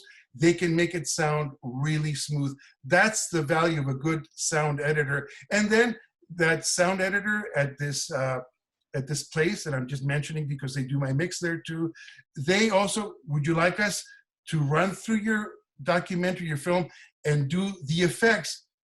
Well, I got a little bit of extra money. Wow, what a luxury, when that car went by, if they can add a little bit of a car sound with a perspective, then you get this really wonderful universe that's the sound design. You're getting into the category of not just sound editing, but sound design. Nowadays, the mixing studio can do that for you if you can afford it. And again, if you got a good deal for a package, hey, I'm gonna do my mix at your place, which is kind of expensive because it's by the hour. Give me a deal on the sound editing and the maybe a little bit of sound design. So that's the value of a good sound editor. Again, you might be really lucky. Your picture editor is also good with sound, and most of them are. And you don't have to have it like so perfectly sound designed. Although digital technology, there's major magic going on with digital sound in people's garages and people's home editing rooms. The last thing is just to get the satisfaction of going through the whole top sheet, which gives us the overview of the production. You got to deal with insurance. you know, the van that your camera person is lending to the production, well, I don't think he would do it unless he had insurance, you know? So even if you're not thinking about insurance, you better be thinking about insurance because you've got your whole crew in that car. And a lot of times, for instance, generally when I'm shooting around town, I don't worry about insuring my crew and all this stuff. But now that we've started in these recent projects, traveling to Baja, I feel very obligated to my crew and their family members to insure as much as I can afford. And again, the key is package. Nowadays, I'm trying to remember Truman Van Dyke. It's the go-to place in LA for insurance. They insure everything. I mean, I'm just gonna bring you an example. The last time I was shooting in Baja for 2 days, I said, you know, I wanna insure the equipment, I wanna insure my people, injury, everything. I want additional insurance in the van. The van we rented in Mexico, it had Mexican auto insurance, which is very fine. But, you know, given the fact that we had a whole crew and equipment and stuff, they gave me a package for everything for like $1,500. And if you're working for 2 weeks in a foreign country, it's not foreign to us here at the border, but what a bargain. And the level and the crew really appreciated it, you know, and I appreciate it because ultimately as a producer director, you're the one that's responsible. So that's why insurance is in every budget. And with insurance, you're not just insuring the safety of the people and then the equipment, which is tens of thousands of dollars. It also covers, like, say, for example, you have a day of shooting and then those files are corrupted and you have to reshoot. That either comes out of your budget or it comes out of the insurance, right? Yeah. Yeah, that's something I didn't get that because I brought plenty of backup drives and stuff. But you're right, you can add that to your insurance. Good point, Victor. Because yeah, you're spending 2 weeks of time, production, personnel, locations, hotels, meals. You might not be able to go back and get that for real cheap. So yeah, you can contemplate insurance that covers your material. And I've had to actually act upon those. Once we lost a scene on the way to photocam, the footage could not be found. And thankfully, I had the type of coverage, they paid us to reshoot that scene, the beauty of insurance. And it's quite reasonable, again, if you feel that you need it. At the bottom, let's see, legal, you may or may not need legal. Let's say that you got really lucky and you got some funding from a PBS affiliate to shoot a documentary, or you got money from Latino Public Broadcasting, or you got money from whatever entity that will enable you to get distribution. LPB or that public television station will require to have E&O insurance additionally. And that falls under the category of legal and insurance. E&O simply means errors and omissions. So what happens is you send your script and or your documentary or feature film to it's a research company that works with the E&O insurance company. They look at your documentary and Cesar, let's say that you got that music coming out of that speaker in the back, okay? Mm-hmm. The E&O insurance experts will look at that, will listen to it. You know what?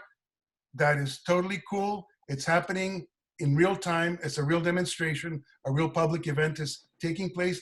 So they kind of go through your entire work and see if there's any liability. And or maybe you interviewed somebody at that demonstration that's talking at length. It's more than just a man on the street interview. You actually sat down and interviewed them at length. Cesar, did you get a release for that person? I did. Okay, good. So they will check everything. They'll make sure that everything is correct legally, that you've done everything right. And And if they say, listen, you didn't get a release, we're not going to insure you unless either you go get a release or you cut them out. And then you make those decisions. And then once you've satisfied all the requirements of the errors and omissions insurance company, they will give you an insurance certificate that you take it to PBS. They will require that. They don't want the liability of somebody suing them. So that E&O insurance covers you, the filmmaker, and covers whatever entity is broadcasting, distributing your content. And this is especially critical for narrative, feature, and TV. Because absolutely. Yeah. And then the last one is Rap Party. You guys are experts at that. I'm not going to go into it. You work it out any way you can. Awesome. And also I wanted to add something too. Contingency is really important to have in your budget. It's about 10% to add into your budget in case something goes wrong, in case you need to do a reshoot, in case you need to pay extra rights, in case you need to fix equipment. But as you start out, you are going to be wearing a lot of these hats, and hopefully you'll be learning as much of the production process as possible, because that strengthens you as a creator and a producer. I know a filmmaker friend of ours, John Valadez, who does a lot of stuff for PBS. When he was just out of college, he wanted to be a director, but his strategy was, he says, I'm going to buy audio recording equipment, a rig, whatever, I think it was a Nagra at that time, and the mics and the boom pole, whatever, because he said, I can get a lot of work as a sound guy, which will finance me as a director, because he knew everybody wanted to be a director, but nobody knew how to do sound. So he taught himself how to do sound, and he bought the equipment, and he financed his early years by being a sound guy. So the more you learn, the better you can do. But if you go to people who are the ones you're approaching for money, the production companies, the investors, the funders, they want to see it in your budget. So if they don't see contingency and they don't see E&O, they're going to walk away from you. So even though as an independent just starting out, it may not be something that you're going to need right now. If you present it to people that do this for a living, they're going to want to see it. So it's important to work it into your brain to remember a contingency. And then if everything goes smoothly and you don't need to dip into it and you've raised it, you can use it for your cast party. Good point. Cesar, you had a question?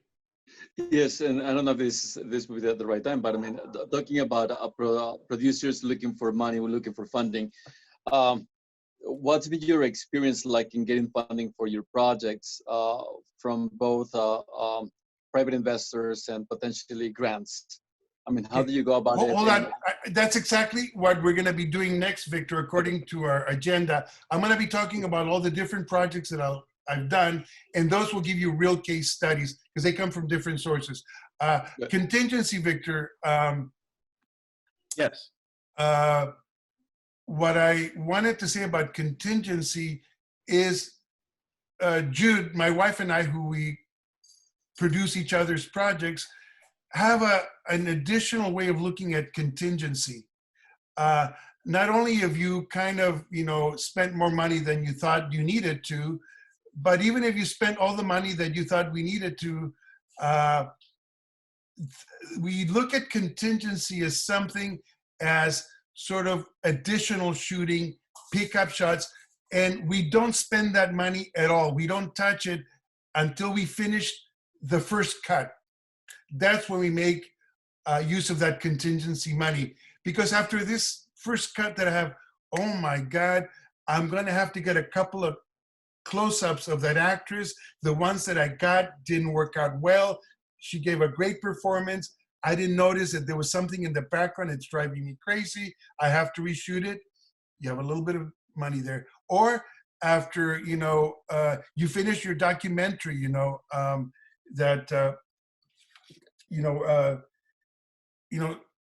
I think Sandra, where's Sandra? That you, I'm doing this on election awareness, getting out the vote documentary, and I just need a couple of more interviews. I already cut everything I thought I needed. I already have a wonderful documentary, but if I could get these 2 more interviews, then that's the contingency stash. Again, It's a contingency fund that I don't touch until I'm finished with my first cut. And I can kind of have a little bit of money to do a laundry list, and your editor will be really, really happy, because the editor says, man, I wish you would have shot this. I wish you would have shot that. Well, guess what? I have a little bit of money that I didn't touch.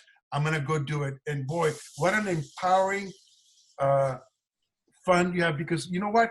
Once you're doing those pickup shots, once you're doing that second unit, as a way of saying, you also have the ability to shoot with a very low ratio. You know exactly what you want. You know exactly where it's going to fit. So you don't have to spend a lot of time, you know, shooting and reshooting the same scene. You know exactly what you're And also you can put it back into the production. You know, you can, if you have money left over in your contingency, you can try to get the rights to a better song. You can try to get a name narrator, you know. You can, because I think, it wasn't Martin Sheen one of your early narrators? Yes, on a project that was about Central America. And so you could, there's always places that you can put that. Okay, by the way, actually, Martin Sheen is an example for something other than contingency. And it falls into the category of, you know, getting resources from people that believe in what you're doing. It was a documentary called In the Name of the People about the guerrilla war in El Salvador back in the 80s. And there was US intervention there, and the entire progressive community, and later pretty much the entire country, turned against US supporting, you know, this right-wing junta in El Salvador. So it became a big battle back in the 80s in terms of how would I say it, you know, stopping the war in El Salvador. And Martin Sheen, as you know, very politically active. He belonged to an organization called CISPES, Central, I forget what CISPES, you know, it was against the war in El Salvador. Committee Against Intervention for the People of El Salvador, CISPES. And we got to meet him. He loved the documentary. He says to us, listen, I would love to narrate your documentary, which was the reason we were showing it to him. We were fundraising, but if he would narrate it, my God, that film went on to get an Academy Award nomination, got a lot of visibility, and I have to say it was a really good film, but Martin Sheen narrated, opened a lot of doors.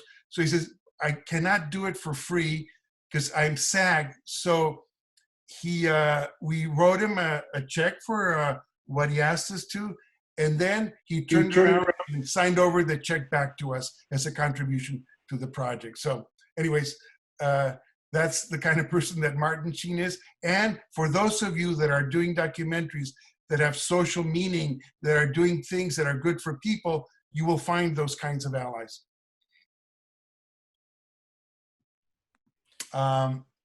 Yes. Also, I wanted to ask, you know, because to me, like I said, when we're starting out, the important thing is to do it. Do it for the experience, do it for the passion, do it to learn. With Robert Rodriguez, because there are a lot of people who are focused on the quality. I want to shoot a red, I'm going to spend a lot of money on color grading, etc. But with Robert Rodriguez, the inside story is that he shot his film for $7,000.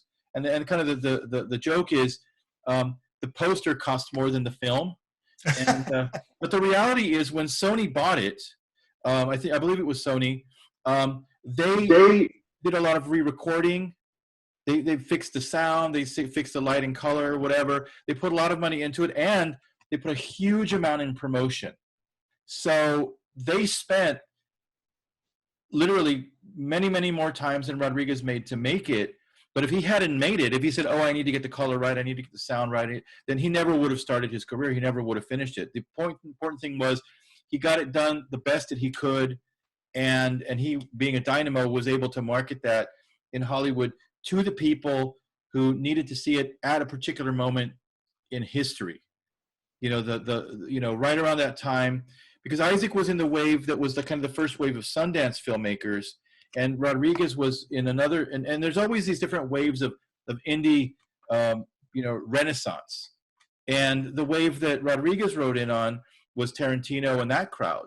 So they have a whole different vision, and then there was like the French New Wave wave of indie filmmakers, and then there was the John Cassavetes wave, and then there was, you know, when George Lucas and Spielberg were indie filmmakers, and then everything changed. But the important thing is that if you're speaking to your moment, you know, you need to connect with that particular moment, and so it's not about having money, it's about having that vision and that preparation, and that as artists, often that foresight of what is kind of huge and necessary at this moment, and knowing what the industry is looking for. Right now, the industry is looking for women, diversity, people of color, Coco, the triple kind of home runs of Coco, Black Panther, and Crazy Rich Asians have blown the lid off of that previous mentality of the past 100 years that people won't buy products with minority casts and minority directors or female directors. There's a lot of female producers right now that are transforming the industry. If you look at a lot of huge projects that are money makers, women producers, the Star Wars films, you know, women producer, the Marvel films, women producer, Latina producer. And so things are changing, and this is the moment for you. But the important thing is to get started, get it done, get good, and then connect with the people that want to see it. Okay, good. By the way, we're going to go into a section where I'm going to kind of use a few of the films that I've done, either as producer, writer, and or director, as kind of case studies for production, development, fundraising, and so on. But is there any questions so far about what we've been talking about? No, I think everything's good. Thank you. Okay. Is this useful to you guys? I Yes. guess if you're still around, I'm not boring you too much. Okay, good. Okay, so the first project I want to talk about is basically the first feature film that my wife and I put together. Jude and I did this film called Break of Dawn, based on a true story. She was a producer, I was a director. Break of Dawn is a story, a 1930s story, a true story, based on a documentary that I made with a real fellow, Pedro J. Gonzalez.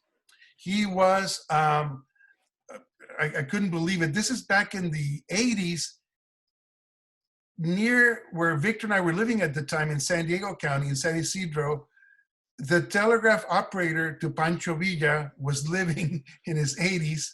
I got to meet him. I'm going to be very brief.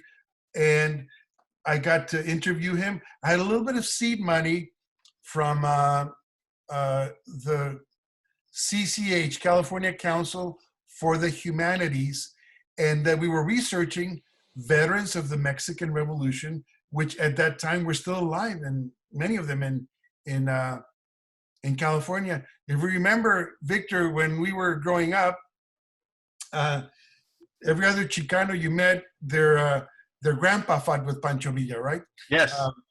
So we actually found somebody that fought with Pancho Villa. So telegraph operator to Pancho Villa, became a radio and recording star in the 30s in LA, and then was framed and sent to San Quentin. I finished the documentary, half-hour documentary, and that was around the time that I got to meet Gregory Nava with the independent feature project presentation, where he used El Norte as a case study. So this is the way that we found funding back in the old days, you know, and you know, things have changed a lot, but they haven't changed either, because you still got to get money for your projects. So using the documentary, which I was very fortunate, I did a co-production with KPBS. So CCH, seed money, research, found Pedro Gonzalez, partnered up with KPBS, with Victor's former boss, Paul Espinosa, and we then put together this package. I adapted the documentary material to a feature-length screenplay, and I was desperately looking for money. I had gotten, there was a an instrument that I found, which was a limited partnership where I could legally incorporate investors. Because at that time, when independent features were starting, Sundance was going, you could actually represent that a independently financed feature film could actually be sold to a distributor or to a studio and make money. Pretty much like Robert Rodriguez did. He did it independently, was picked up by a studio. And of course, Sundance was feeding this hope, which turned out to be a little, perhaps utopian, but it was a big deal back then and it helped you raise money. So I had my half-hour documentary, Ballad of an Unsung Hero, about Pedro Gonzalez. And at that time, Mexico was starting with its Mexican Film Institute. It is a government program that is in place to support filmmaking in Mexico. They have small funds and not so small funds. They will match funds. People that are thinking about working in Mexico, and Salvador, you might have heard about the Mexican Film Institute, El IMCINE in Mexico. So it had just started. I got very lucky. The director of IMCINE, Alberto Isaac, was at a conference in San Diego, saw my documentary, asked me if I had an idea about adapting it to a feature film. And of course, at that moment, I had the script Velcro to my back. I said, of course, and I tore it off and I gave it to him. And then with their support, I was able to raise money on the American side. So that was my first production. So that's how I funded that, with Mexican government support and investors back at that time, where you could tell them that through indie distribution, or an indie film could get distribution and make their money back. We sold it to PBS, American Playhouse, to Telemundo. We got a theatrical release, and some money was made.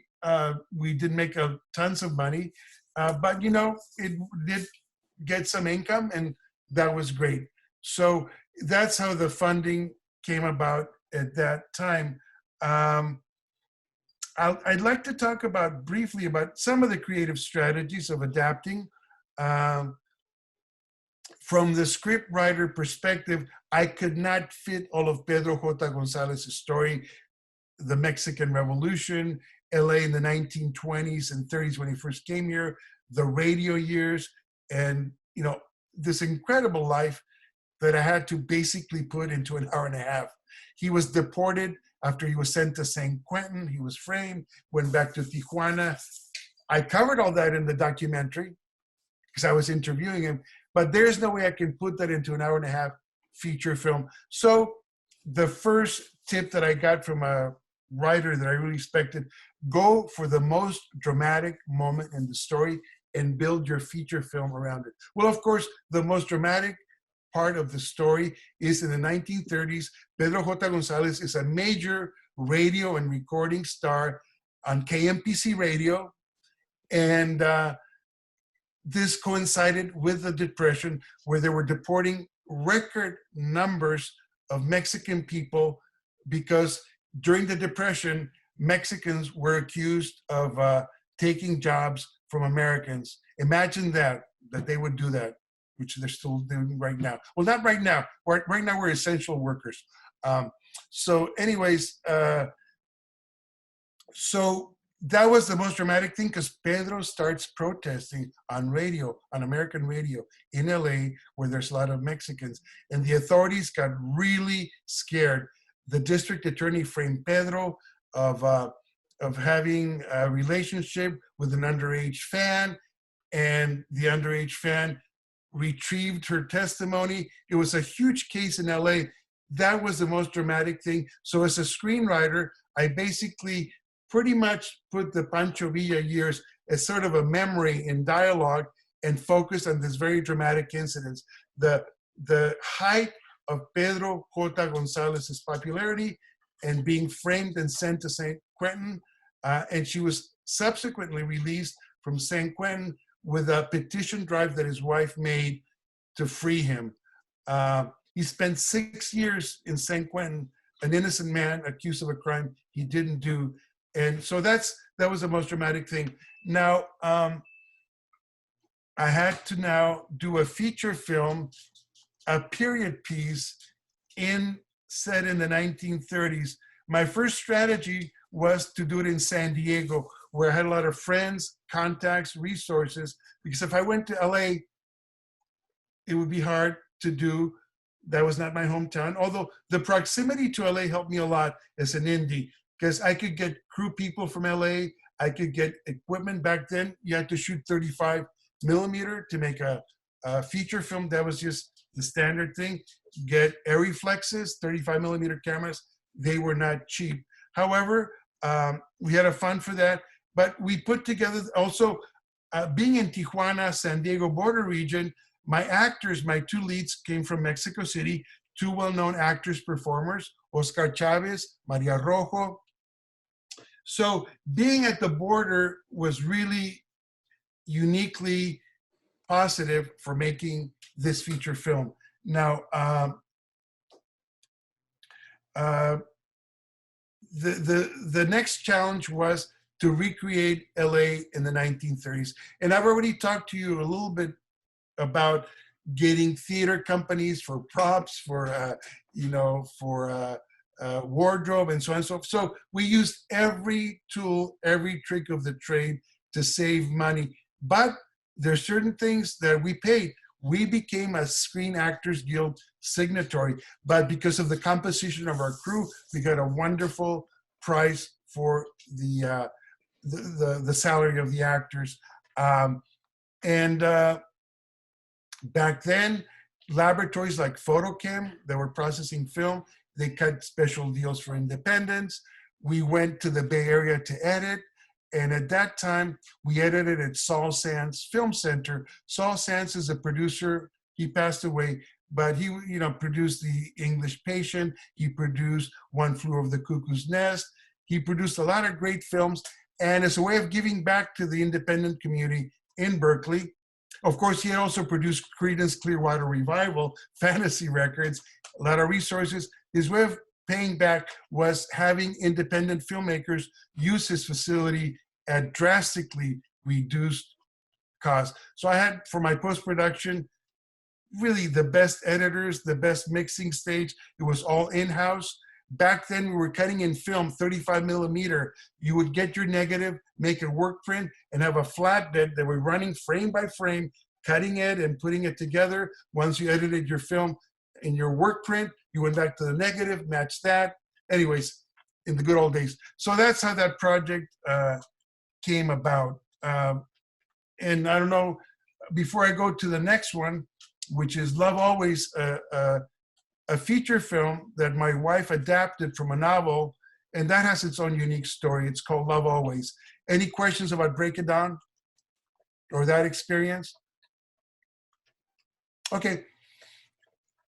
Well, the next film that I actually was not the director or the producer. I was not the director or the writer. I was the producer. It was called Love Always. Jude, my wife, really fell in love with a novel that came out called Love. Actually, the name of the novel was different, Finding Signs.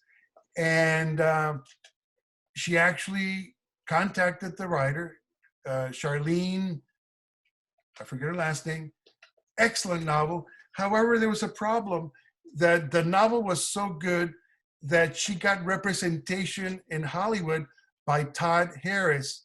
So he says, I would love to work with you, Jude. And Jude kind of really wonderful deal with this very talented novelist that if they could collaborate on the screenplay together, Charlene was ready to really give Jude the rights for a really minimal price. But the thing is that they would collaborate. So Charlene would get to be a screenwriter, work with the director as co-screenwriter. And there was the little problem that Jude had to go to the agent to get the rights. And who's the agent? Todd Harris. We used to get Variety magazine, the trade magazine, and about the same time, Todd Harris had broken the record for selling a novel to Hollywood for $1 million for the rights. So now we have to go to Todd Harris to negotiate. Anyways, Charlene prevailed on him. We got a very nice deal, but it was a Screenwriters Guild agreement, low budget. So Jude adapted the screenplay with the writer, a wonderful adaptation. We shot the film. The funding was still in the old days of independent filmmaking. We dusted off the same limited partnership paperwork, which legally enabled us to structure investors into the film. We got a little bit of money from our PBS affiliate.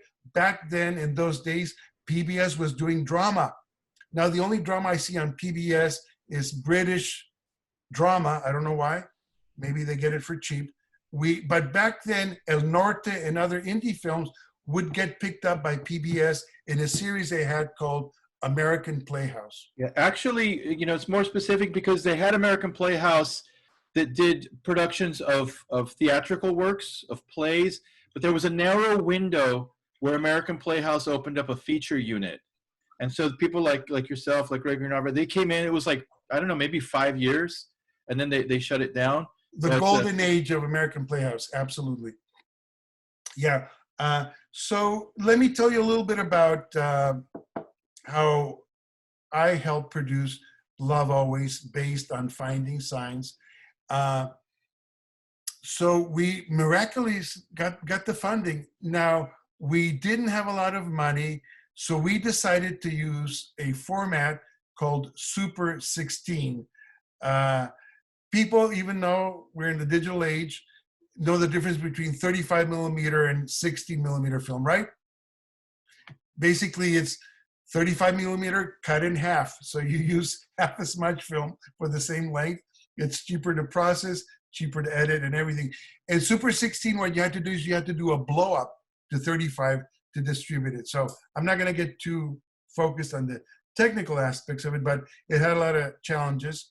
At that time, we were making our transition to digital editing, what you did in those days, and it's still done slightly, I don't think anymore. You would shoot in film, transfer it to video, and then put it into your digital editing nonlinear system. Back then, it was Lightworks. Lightworks was a competition for Avid. So we edited on Lightworks, and then we finished the editing on video, and then we took the 60 millimeter negative, blew it up to 35, and actually got theatrical distribution. This film, Love Always, showed nationwide.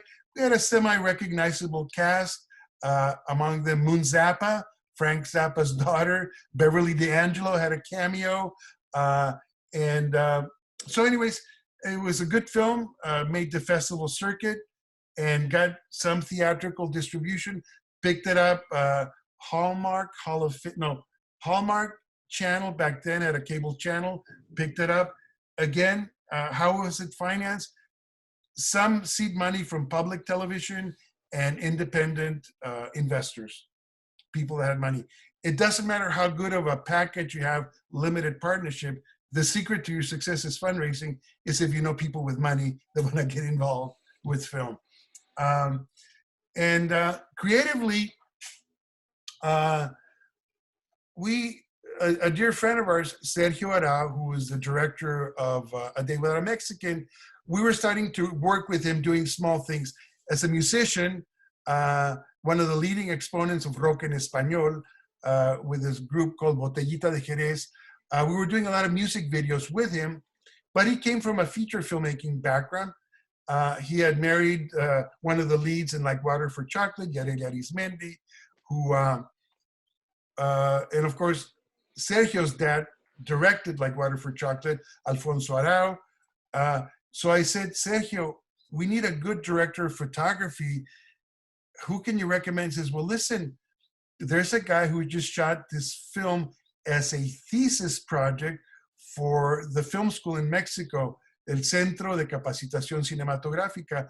His name is Javier Pérez Grobet. He's wonderful. I said, I know his mom. Lourdes Grobet is one of the great, great Mexican still photographers of the 20th century, Lourdes. we had even worked with her. So Sergio had just shot La Mujer de Benjamín, Benjamin's Woman, one of my favorite Mexican films of all time. Before we knew it, he flew up and says, I would love to shoot this. I said, we said, Javier, we're shooting it in Super 16. I don't care, I'll shoot it anyway. I've shot 35, I've shot 16. And again, this Mujer de Benjamín, Benjamin's Woman, I highly recommend it. It was a film school project that actually got a theatrical release in Mexico, did really great in film festivals, and I'm sure it's available. Amazon, I'm sure carries it. And the fascinating thing about I had seen how Jude, as a director and writer, collaborated with the novelist. Now I was witnessing how Jude was gonna basically establish a working relationship with her director of photography. I was just making coffee and taking it out to them. They were out on the porch talking, and Javier Perez Grobet, the DP, and Jude talked about everything except cinematography. They exclusively talked about story. And I knew intuitively that this was the right director of photography. He was, like all good DPs are, story driven. And after seeing Mujer de Benjamín, his first feature film, I knew that he was right. Nowadays, Javier is shooting huge Hollywood films. He did the pilot for Deadwood on HBO.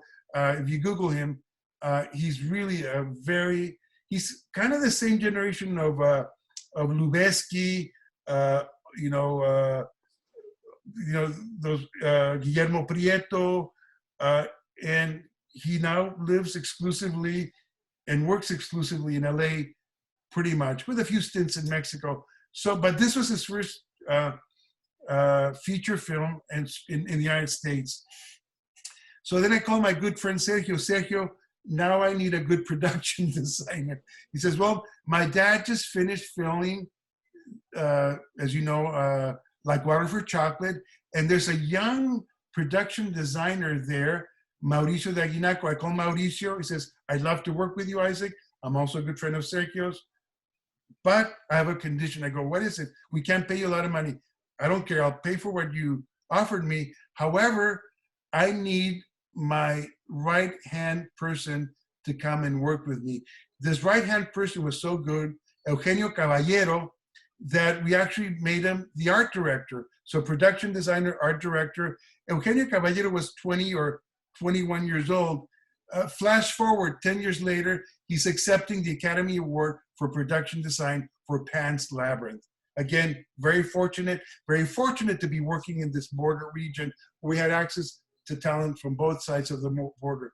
Never mind that Love Always was the quintessential American film. It was a road picture. It's about a girl who takes off on the road to reconnect with her the love of her life. And of course, like all road pictures, besides being kind of the classic American genre, well, actually, it's a classic genre going back to antiquity. Ulysses is really a road picture that takes place in the ocean. But anyways, the thing about this road picture in terms of the cinematography and the style is that we had a bilingual, binational crew working on this genre, and they did beautiful. It's a beautiful looking film, contemporary, and to this day, I really enjoy watching it.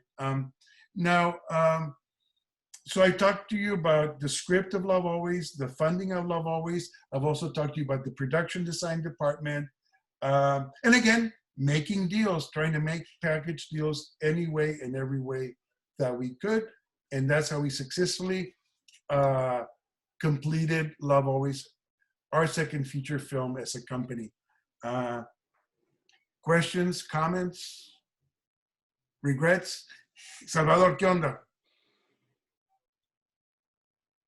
Well, no, just like, because I was looking at some of your work previously, and I was seeing that some of your recent work is mostly focus on the Jewish community in different parts or different regions of like Southern California and Tijuana. But what make you pick those projects or approach those projects, or what's your creative process on or what tells you what dictates for you to pick those projects? Okay, well, we're actually going to flash forward a little bit. I was going to talk about that. I was going to talk about some features, but you know what? Let's keep it loose because I want it to be a presentation that addresses your interest. What you're talking about specifically is a series that I'm presently working on called Frontier Jews. My grandparents were Jewish immigrants from Turkey and Poland. They couldn't get into the US because of immigration quotas in the 1920s, because you had to be of a certain color or ethnicity in order to come into the US, kind of like what Trump is doing now with Steve Miller. But anyways, it was happening. It started back in the 20s. Okay. My family could not come into the US, although that was a logical place for the boat to arrive. So they went to the next available port, Veracruz, Mexico. And I really, when I got out of film school, the last thing I thought I would be doing would be films about me or my ethnicity. But I say this jokingly, I got really tired of people asking me, how come an Artenstein speaks Spanish and is from Mexico? And I said, well, Mexico is a multicultural country too, you know. Anyways, so, and also I had this real affection for my grandparents' stories. The stories that they told was just fascinating. How they got out of Europe, they became refugees after the war, during the war, how they got to Veracruz. So I made my first documentary of this series called Tijuana Jews. So that's what motivated me to do this documentary. And I think if you look at my website, cinewest.net, there's a trailer there. I think we've got the documentary available for download for a price. Speaking of distribution, self-distribution, something we can talk about later. So Tijuana Jews was one of my most successful documentaries in terms of distribution.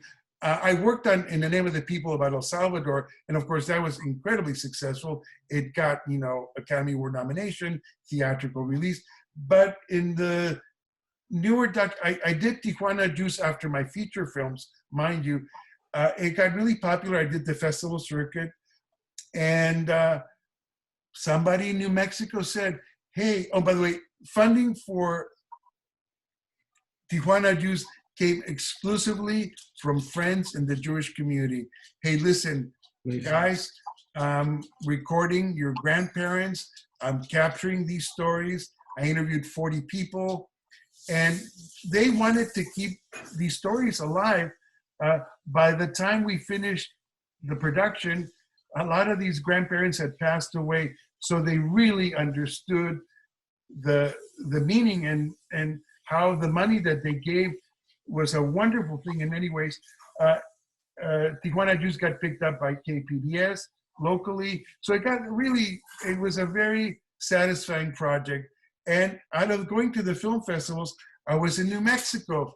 The Jewish Historical Society was premiering Tijuana Jews. People loved it, they connected. Hey, we're also a border state and we connect a lot with these stories.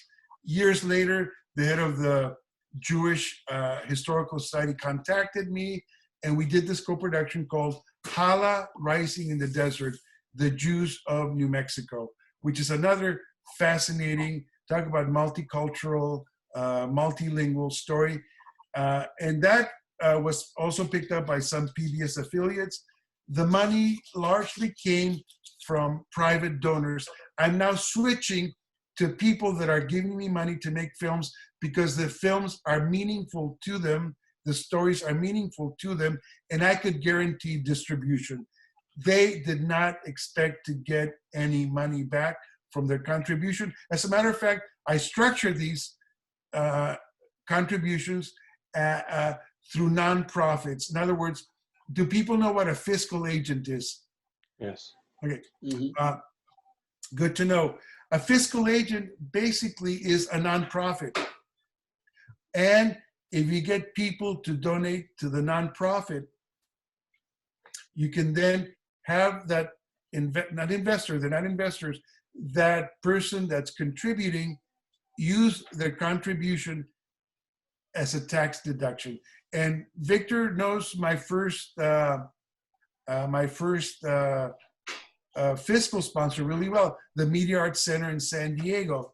So they had people that wanted to donate to Tijuana Jews, donated to Media Arts San Diego. Media Arts San Diego wrote me a check. They took a 5 or 10% operating cost, which was very fair. Previously, with Ballad of an Unsung Hero, my co-production with KPBS, donations through KPBS had to go through the San Diego State Foundation. They could take up to 20 to 30%. So if you find a fiscal sponsor that connects with your story, that has a track record of sponsoring filmmakers with their fiscal sponsorship, again, briefly, I repeat, your potential donor can write a check to that fiscal sponsor, Media Arts Center San Diego. That donor gets a tax deduction, and Media Arts Center San Diego lives up to its mission of supporting independent films for Latino projects. They also do the San Diego Latino Film Festival. So that's how it works. So anyways, flash forward, New Mexico. I do pretty much the same thing with the New Mexico Jewish documentary. The New Mexico Community Foundation became our fiscal sponsor. So people that wanted to donate to the Jews of New Mexico got a tax deduction by donating to the New Mexico Community Foundation. Very respected, well-recognized nonprofit that does fiscal sponsorship, among other areas, for filmmakers. And I'm sure you can find counterparts in your cities that you can work out a deal. Be very smart, be very clear, and find a fiscal sponsor that has experience working with filmmakers. But technically, any 501c3 that's related in some way to the subject matter that you're doing, the IRS qualifies them to receive money on your behalf, and then they will deduct your fiscal sponsor a small fee for managing the money, and then they will cut a check to you to use to make your film. And an important note on fiscal sponsors is that one of the things that you get, you want to check what services you get for your percentage. And usually, like Isaac said, 10% is what you're going to see. If it goes above 10%, like 15%, which some do, you want to make sure you get something back from that. The main thing you're going to get back is, like Isaac was saying, the accounting services, which are invaluable. And if you're going for funding from a grant or another source, that's the one thing that they're going to be most concerned about. Is this money going to be spent the way you say it is? Do you have a mechanism to ensure that? And if you have a good, respected fiscal sponsor, that gives the funder confidence that that's going to happen. If you don't, and you say, well, I have a filmmaker and I went to college and this is my reel, it still is not going to give them the assurance that you're going to spend the money the way you're supposed to. So the more safeguards you have, the better, and a good fiscal sponsor will help you do that. Yeah, and by the way,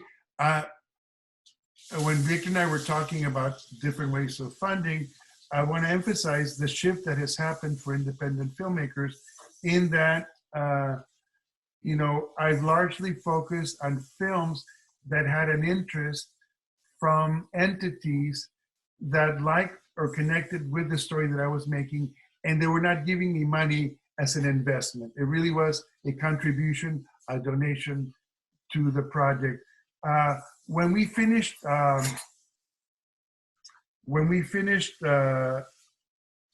Jews of New Mexico, one of the fascinating stories there in New Mexico is that we found descendants of Jews that were living as Catholics, as Catholic families, but there was this whole genealogical DNA resurgence, cultural resurgence, and that it was found that these Jews or descendants from Jews had fled the Inquisition. In 1492, the Catholic kings of Spain published the Edict of Expulsion. If you did not convert to Catholicism, you had to leave Spain. Some of these Jews ended up in colonial Mexico, fleeing from Spain, and then the Inquisition catches up with them in Mexico City. Many of these Jews are burnt at the stake for Judaicizing, and then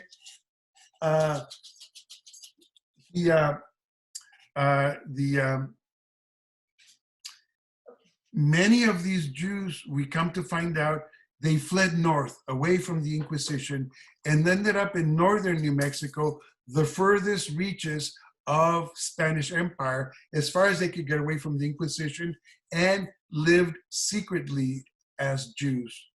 And through the centuries, some of these customs, these Jewish customs, were found in northern New Mexico, and thus my next documentary, I got some funding from an affiliate in New Mexico and some private funding through my fiscal sponsor. And this is a film that I'm working on right now, A Long Journey, The Hidden Jews of the Southwest. The trailer is in my website. So that's kind of and another part of that series on Frontier Jews, the San Diego History Center approached me a couple of years ago. Hey, Isaac, we're doing an exhibit. The History Center is the major history museum at Balboa Park. And they approached me and said, we need you to do some capsules, interviews of Jewish people in the community for different areas of our exhibit, a very large exhibit with photographs, artifacts, documents displayed at the museum. But we also want monitors interviewing descendants of the Jewish pioneers that went back to the 1850s, some of the innovators of the Jewish community. We're home to Qualcomm, basically the company that's largely responsible for our cell phones today. So there was 2 Jewish scientists, pioneers that came out of UCSD. We had the innovators. So anyways, different areas of different interests, discrimination against Jews. We had people talking about that, in that there were episodes in the 30s and then in the 60s. So I told the museum director, listen, if beyond the capsules, we can get enough funding to do in-depth interviews with these people, we could come up with a really nice 1-hour documentary for PBS. And he rolled with me. They raised the money, the museum. They had an interest in, obviously, the Jewish community because they were doing an exhibit on the Jewish community. And their fundraising mechanisms were already there for the exhibit, for the video capsules. So they stretched and they got enough money to do a 1-hour documentary based on these expanded capsules, if you will. The museum had a lot of photography in their archives pertaining to the Jewish community. They also had some stock footage of San Diego in the different eras. They found a diary written in the 1850s by a young Jewish girl in Old Town San Diego. So we dramatized this. We had this actress dramatize in period costume this young girl from the 1850s that was giving us a view of Jewish San Diego going back over a century and a half ago. And by the way, one of the most satisfying things about these documentaries is that, yes, I've chosen an ethnicity to give the story of Tijuana, of New Mexico, of San Diego, but people that are not Jewish tell me, well, you're really telling the story of San Diego. It just happens to be through the eyes of this ethnic Jewish community or Tijuana Mexican Jewish community, but they are living the different eras that our ancestors lived through in this city. So in a way, it's not only a history of the Jewish community, it's a history of the region itself. So that's mostly, Salvador, how those projects came about and where I am. It's a viable series that I I'm still very much involved with as a series now, starting with Tijuana Jews, and now we're at the Hidden Jews of the Southwest. And for Hidden Jews of the Southwest, we shot in El Paso, Juarez. We shot in Arizona, all over the state of New Mexico. And stylistically, A Long Journey took a different turn because of two factors. We wanted not to have what our friend John Valadez calls a chorus history, where you interview 30, 40 people from the community, but we had specific characters.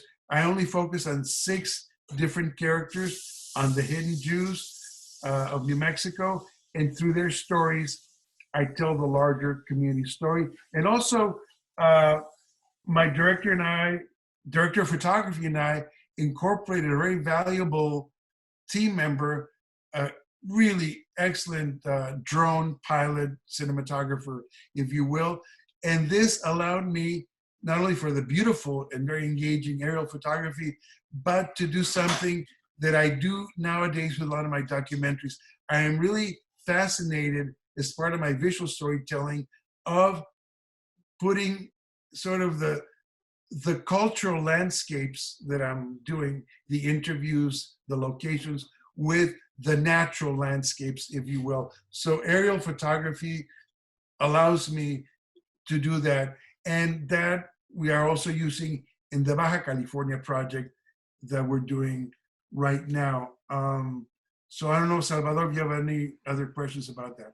Yeah, I would be interested to know, like, kind of like your persuasion process. Like, what are some of the things that you tell people to make part of your project? Like, how do you convince them? What like some good advice to convince someone to be part of it? Because as in right now, like for the project that I'm working on, this week I started like sending like letters, invitations to people, but I don't know if I've been like convinced enough. I haven't gotten any answers back. So right now I'm just seeing a lot of people who are musicians in the area, and some are not. They're not from the area. So because I want to grasp like what their thoughts like of Santa Ana, what's the attitude or the character that the city has for them, you know. So I don't really have a script myself. So I wanted the story to be dictated by what it is, what people consider it to be, not what I think it is, but what musically what people think the city is to them. So I just want to know like how to be a little bit more persuasive towards people that you want to have involved in your project.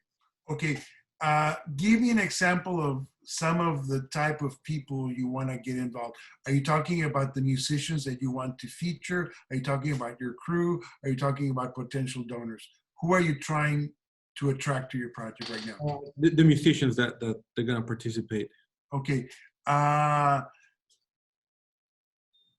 First and foremost, the letters are great, but you got to get on the phone with them and let them hear about your passion. Let them hear about your interest in the subject matter. Maybe you've already done did you do something on Tijuana musicians? No, I am from Tijuana. Yeah, but did you do something already on musicians? No, not yet. What have you done before in video or any production? Video, I was just doing a sports video. I was in college. I just did a little bit like exercises, but then after that, I was doing a whole year of sports documentary or just shooting aside that. But this project, I just kind of wanted to be more like because I quit school, something just game experience with it. But yeah, and I imagine that the music you're going after is Spanish language music, right? Not necessarily. I'm going after everything because what I've noticed. I'm not from Santa Ana, but my wife is, so she's taken me there so many times, and then there's always like so many different musicians and different music genres, and that's the one thing that I want to capture. Like, well, you basically tell them what you just told me. Like, listen, I'm from, you don't have to say from Tijuana or Mexico. You know, I've been working in this area for a long time. I've done a lot of work in sports, whatever, embellish your resume. I do really good quality work, and I'm really passionate about the work that you're doing with a musician. Tell them about your passion, and I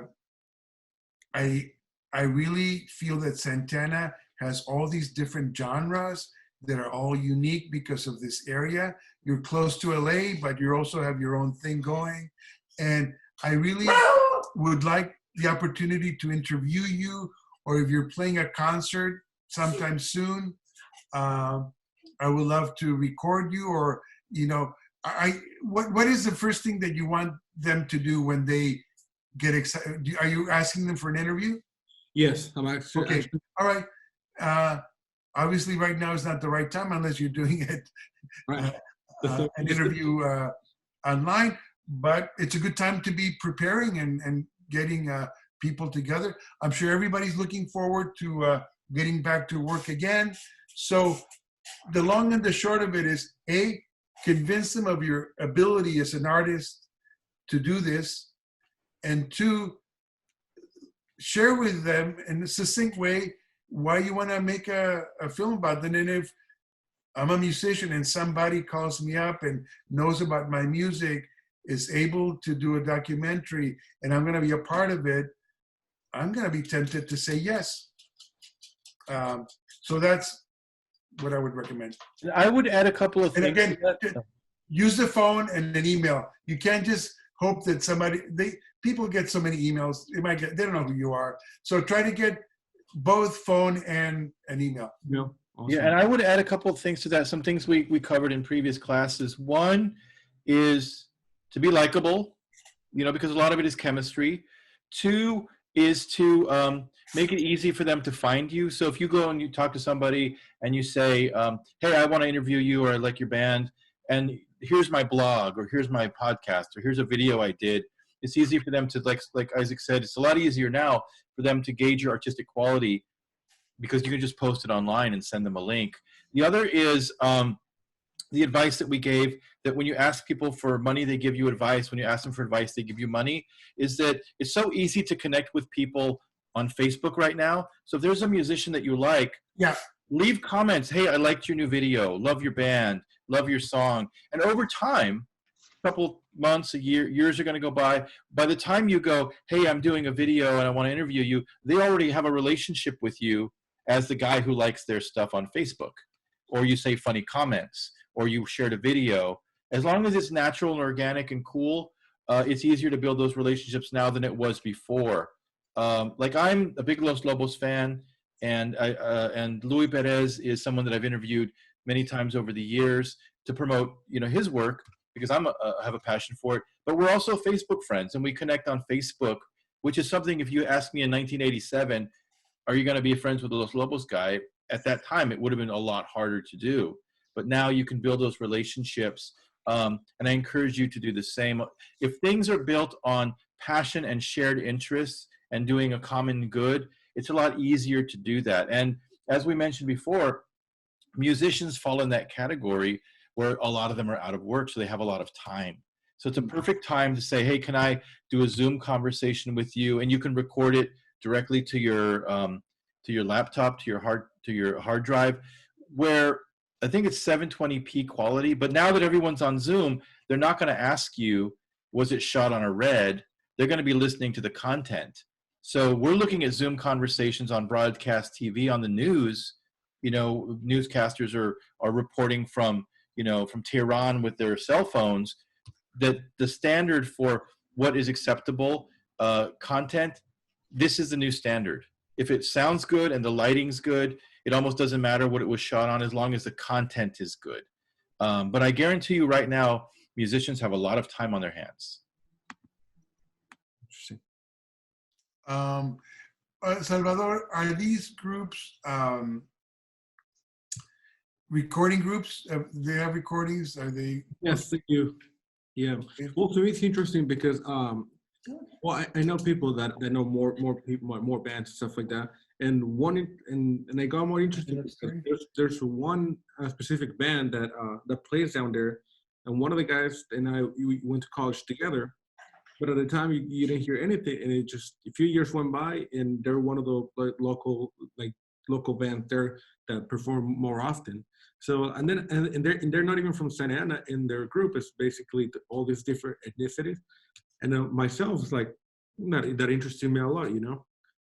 The fact that these people, that they're not from Santa Ana, and they came to live here, to perform here, and they're all these different ethnicities, and they coexist, and they work here. So that was really interesting to me. Oh, by the way, Salvador, just the other way to get the musicians, go to the clubs where they perform live, shoot them, and send them stuff and listen. I'd love to interview you. Use your own tools. Right now in the coronavirus lockdown we're in, what Victor said, interviewing people on Zoom, online, whatever, you can get some of your interviews. And then most musicians, hey, they have music videos. You can use their music for B-roll from their music videos. There's so many ways, and I think we put you in the direction of just visualizing how you can get to people. The best way to get to musicians, go to their concerts or live appearances. Now, they're not happening right now, but I think if you are consistent enough and you're passionate enough, and you can show some, put together a little sample reel. So maybe you don't have a lot of music stuff on it, but, and do you like to shoot? Would you be, let's say that you got the green light to shoot all this. Would you like to be the shooter, the DP? Yeah. Okay. Yeah, show them some stuff that you've shot, put together a really good sample reel if they ask for it, but let them know they're not just talking to some amateur kid, you've done some stuff. Yeah. My wife Jude was reminding me, I'll tell you a music story that's fascinating, how we got the rights to The Doors, if you can believe it. Our indie film member, Love Always, I was telling you guys about it. Well, like all road movies, American road movies, they have a lot of rock and roll. So Jude was directing a scene where our lead character, played by Marissa Ryan, is hitchhiking in the middle of the desert, and this hippie, crazed out guy that bought, Southwest junk to sell in the Northwest where she was going. And anyways,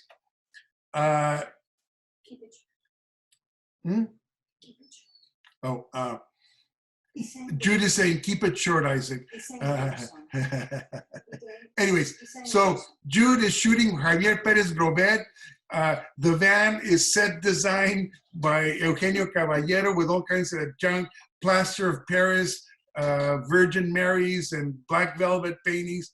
And Jude says, this character's a real rock and roller. Can you just sing a rock and roll song? And he says, yeah, I really do a good interpretation of Roadhouse Blues by The Doors. And he says, don't worry about the rights. It's an old song. That doesn't matter. So anyways, he actually pretends it's playing on the radio, Roadhouse Blues, a great song by The Doors. And so we're editing, and guess what? The editor puts the original Doors song as it was playing on the radio, and it almost looks like he's lip syncing it. The actor, Doug Hutchison, did it, and we edited it, and well, let's find out how we're gonna get the rights to Roadhouse Blues by The Doors. Well, Moon Zappa knew one of the guys who was a promoter for The Doors. So Jude got the phone number. Wait a second. Before that, we got, through Moon Zappa, Frank Zappa's daughter, the number for Ray Manzarek, the keyboardist for The Doors. Left a message, and then he calls Jude back, and he says, I was sitting there, we were at, remember our house in Coronado, Victor? Yeah. He says, I'm a keyboardist for a group called The Doors, and I understand you want to use one of our songs. He says, yeah, it really worked well in the scene. He says, let me tell you something. We've been offered $1 million for songs, and we just don't believe in licensing songs. It's mostly commercials and blah, blah, blah. And Jude says, listen, it worked out like magic. And, we're almost finished with the editing. where, and he says to her, well, send it to me. Let me see the scene. You use the right word, magic. He saw it and he gave it to us for basically what was a symbolic price. So if you have connections in the film, in the music industry, that go after it. So as the Black Panthers used to say, by any means necessary. All right. Anything else, Salvador, about that might help your project?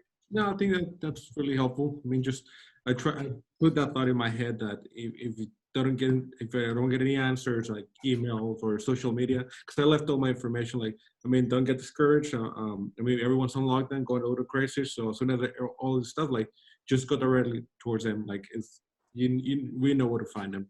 So, yeah, exactly. Yeah. So, and tell them what's in it for them. Well, they're going to get exposure. Not that they need it. Maybe they're well known already, but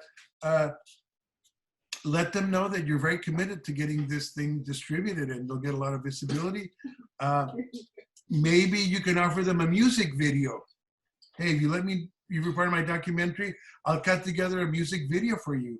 So that it becomes, and it's footage that you might be using in the documentary anyways. So there's another way of perhaps getting them excited. And I would add a couple of things. One is that there are connectors in the community, and you can have connectors in your team that can help make things happen. That's the magic of being a producer, is being able to, like I said, what does a producer do? A producer produces. And so producing that phone number, producing that contact, producing that relationship, these are things that one develops over a lifetime. So it's important to just be good with people, and also not to think of something as impossible, that people connect because they like you, they believe in you. Like Scar said in the first session, that when he did this video that now has a short film now has like 2 million views on YouTube. It was like an 18-year-old guy said that, took him out to lunch and said, I can't pay you any money, but I want to do this. But his passion, his vision, the likability, all the chemistry was there, that he said, okay, we'll do it. And then that made that video happen. And now it's got 2 million views. So don't think anything's impossible. And also, to get to the idea that I've mentioned before, is there's a difference between a hard no and a soft no. And you kind of want to keep the conversation alive. Even if someone says no, come back to it later. You're in a different place, they're in a different place, the world's in a different place. But don't take the rejection as a hard wall. Learn from it, build from it, trying to find a way to make, to understand why they said no, and then what they need from it. And then also, like I said, just the importance of working with good people over time. I know that Isaac is still working with, speaking of Tijuana, his musician that he works with on his films is, Jaime Valle, he knew growing up in Tijuana. In the audience, he stepped out, but with us for a little while was Gustavo Vasquez, who teaches film at UC Santa Cruz, was also in Isaac's high school AV class, back in Hilltop, where Tom Waits went, by the way. We started the first film club. It wasn't the AV club. Film club. The AV class, they're the ones that push the 60 millimeter projectors in the hallways to the classrooms. So just like I said, to close the thought, the importance of building these relationships and keeping these friendships, because, to say I'm going to hire Moon Unit Zappa because she's an actress, but knowing that she brings also a lot of connections with her, that when you build your team, you're building a network that has its own networks. Yeah, it's all about relationships, like in life. I wanted to talk, go ahead, Elizabeth, go ahead. So I was just wondering if we could go back a little bit more to like going from louder. I was just wondering if we could go back to a little bit more about discussing how you went from going documentary to a storytelling, and more of that version of how like you balance basically the reality versus how to dramatize it in order for it to become a feature film. Okay, yeah, you're talking specifically about going the Pedro J. Gonzalez story, Ballad of an Unsung Hero, to a dramatized version based on a true story, feature film. I think I already spoke to you about the fact you can't do an entire biography of a person that's in his 80s in an hour and a half. I mean, if you have money to do a series, certainly you can do it, a 4-parter in the case of Pedro. So what I focused on is that dramatic incident where he's very popular at the height of his career. Actually, I show him rising up in radio and then framed and sent to San Quentin. So that strategy is like limiting the focus of the story. Otherwise, you can get very, very, how would I say it, watered down and lose focus and not be able to do it in the time that you have allotted for the budget that you might have. And at that time, I had enough of a budget for an hour and a half. The other very important point, and whether it's for a documentary or a feature film, what is my theme? What is my central theme? What is the story about? And a lot of people don't understand what the theme, the word means when it comes to storytelling. The theme is kind of the meaning of the story. What is the story about? This is a story about Pedro J. Gonzalez, who was a telegraph operator during the Mexican Revolution, had to flee to the US, became a radio and recording star, was framed to San Quentin. That's not the theme of your story, or my story. That is the subject matter. You have to just, for instance, Salvador, the bands of Santa Ana, that's not the theme of your story, that's the subject matter. And Salvador, I think I almost heard him articulate what fascinates him about Santa Ana. And for instance, with Pedro Gonzalez, at the end of the day, stand up for what you believe in. He was framed, sent to San Quentin, and he was offered at the end of, this is in court documents, I found this. He was offered immediate parole if he would plead guilty. This is the headlines of La Opinión newspaper, from 0 to 50 years sentence. What the hell does that mean? And it meant the minute that he signed that he was guilty, he was out.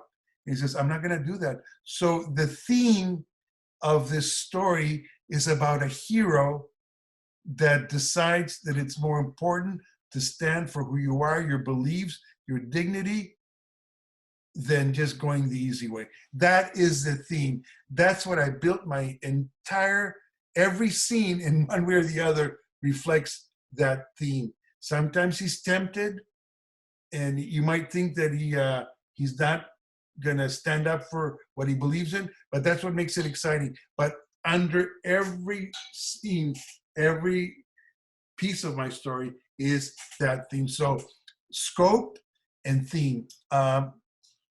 And then out of necessity, when I'm talking about scope, is the beginning of artistic license.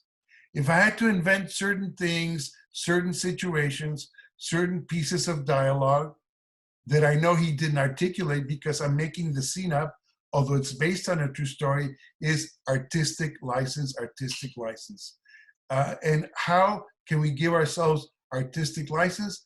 When we're being authentic and true to the story.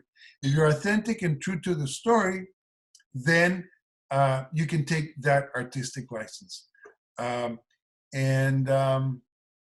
there any other specific aspects of adaptation, Lisbeth, that I haven't addressed or that you're interested in? I kind of started with my points of departure, but maybe you have more. Go ahead. No, that was pretty much my main question. Like, how do you focus that artistic license to still keep it true to that story? Exactly. But still make it work? And also, now that we're talking about story, is that whether it's a documentary, whether it's a narrative, dramatic film, yeah, I want to, choose a scope. I can't do an epic of the 20th century through one man's eyes. I can do it in a documentary, but still in the documentary, besides theme, I have to know story structure, whether it's a documentary or a feature film, dramatic feature film, story structure. And what are the two main structuring, how would I say it? Story structuring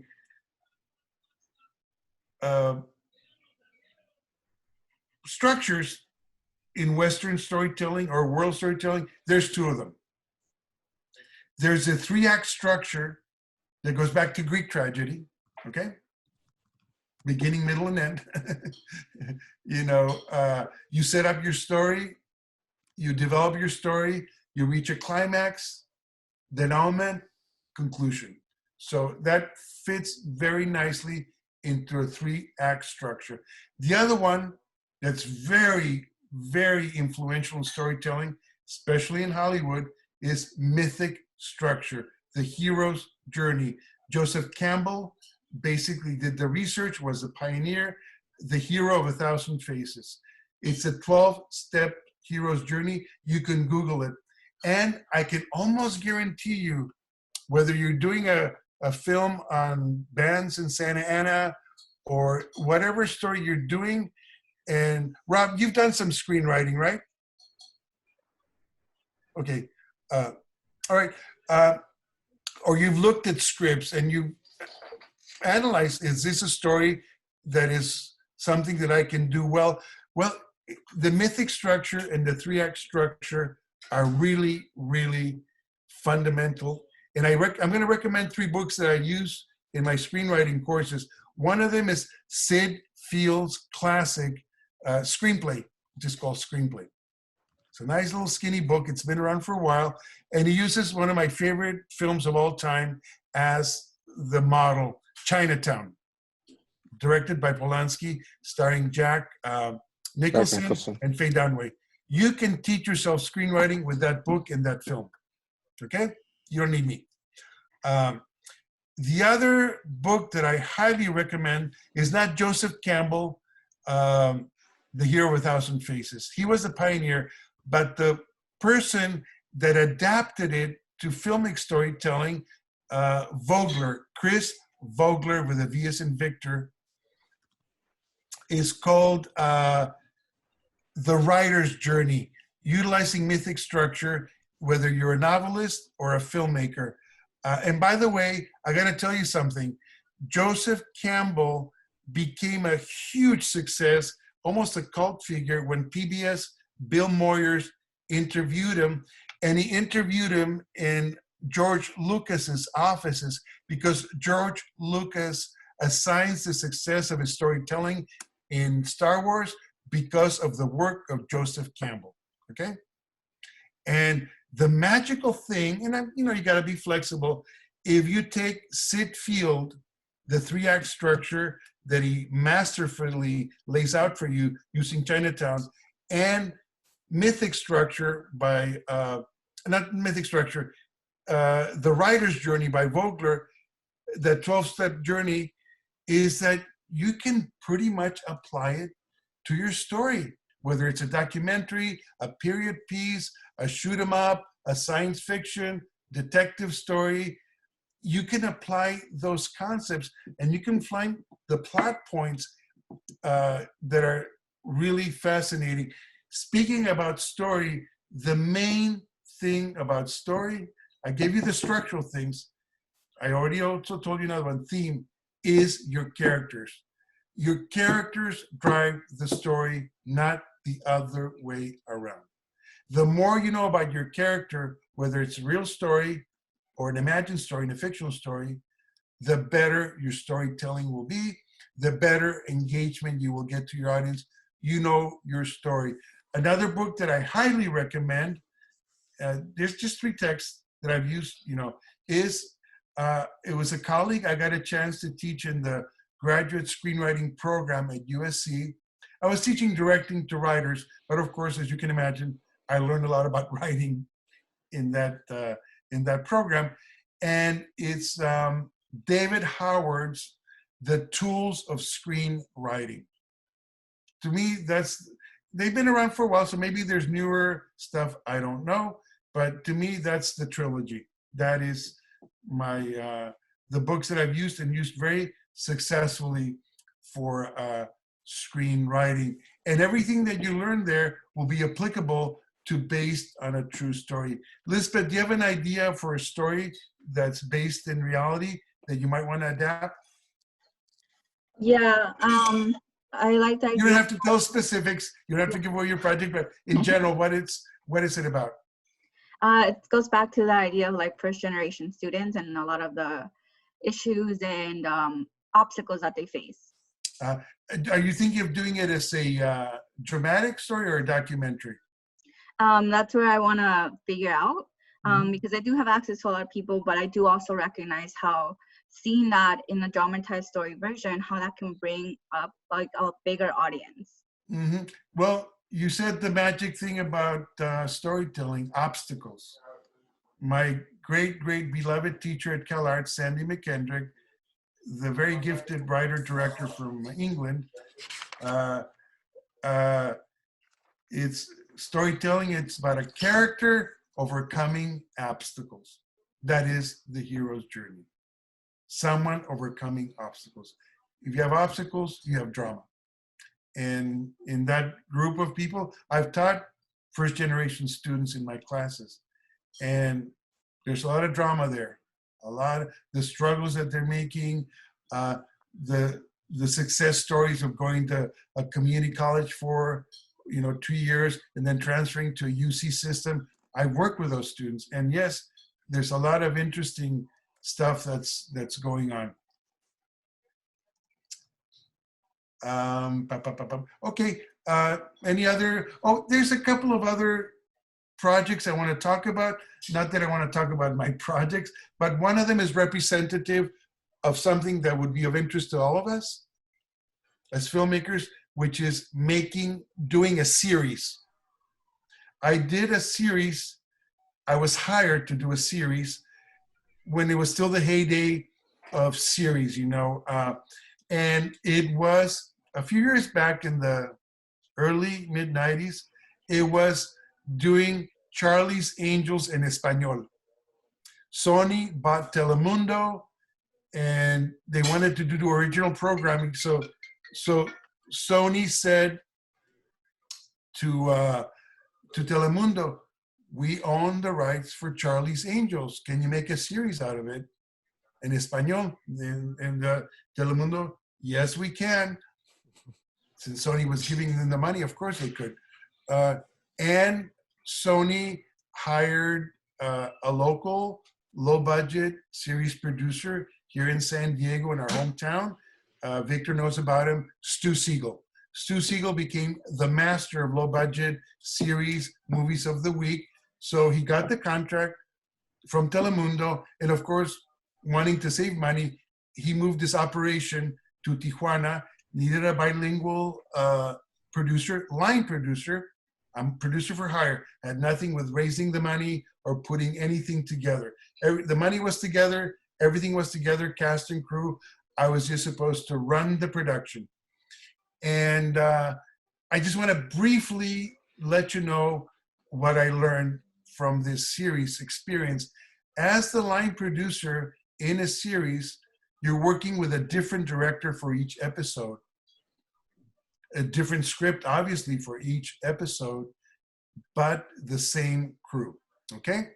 However, you're working on 3 projects at the same time, okay? You're doing pre-production and casting for one project, you're shooting another project, and also you are required to be on top of the project that's being edited because, hey, we need some pickup shots for this. Hey, we need the actor to come in and record some lines that we didn't get. So you're literally working, you're prepping, producing, and post-producing a project as a line producer. So that really sharpens your skills as a producer, as a line producer. So even though the quality of Charlie's Angels in Español was not great because it was so low budget, and also being an American production of an American genre, shot in Mexico, in Spanish, with the creative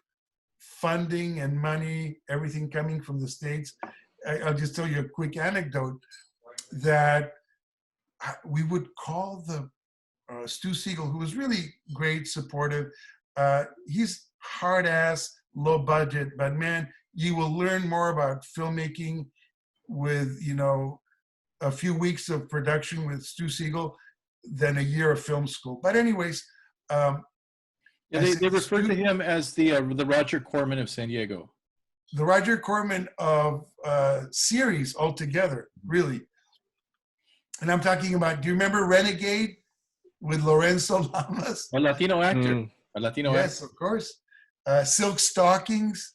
But a lot of movies of the week. A lot of movies of the week. So I said, Stu, they sent us a cast from LA, because that's where the cast was coming from. We did very little casting of principals in Tijuana, but we got the casting director from LA. And I said, Stu, we have a family group here. It's a family, mom, dad, and the kids. The mom speaks with an Argentinian accent. The dad speaks with a Cuban accent. The kids speak, you know, different accents, either Chicano, East LA, or Tijuana accent. And they just don't seem like a family. They said that's the way they want it, and we do it the way they want it. We are for hire. And I said, it'll lack authenticity. He says, that's what the customer wants. They get the choice in casting. Okay, as long as we all know. And sure enough, you know, that's what it became. But your check didn't lack authenticity. Your paycheck did not lack authenticity. I cashed it every time, and it was good. Yes, absolutely.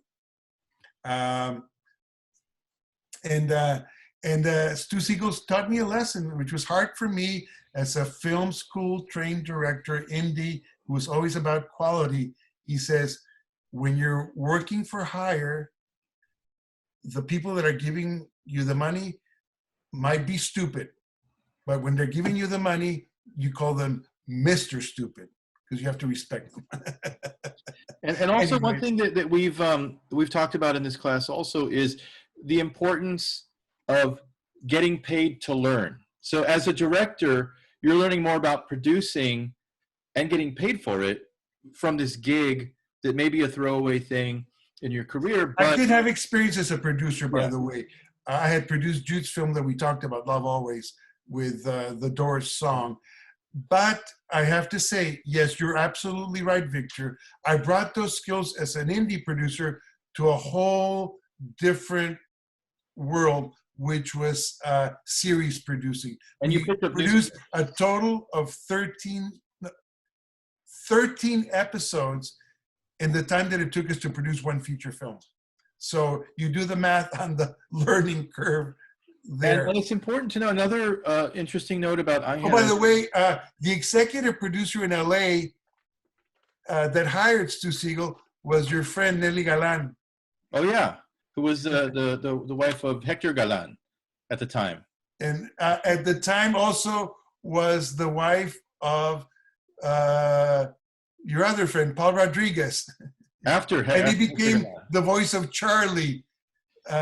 Speak about a Chicano accent, Charlie having a Chicano accent. Right. That was the one thing. The lead angel was from Argentina, Patti Manterola from Mexico, Televisa, and a very talented young actress from Colombia. Those were Charlie's angels with Paul Rodriguez giving them instructions at the cave. I want to say something that I learned.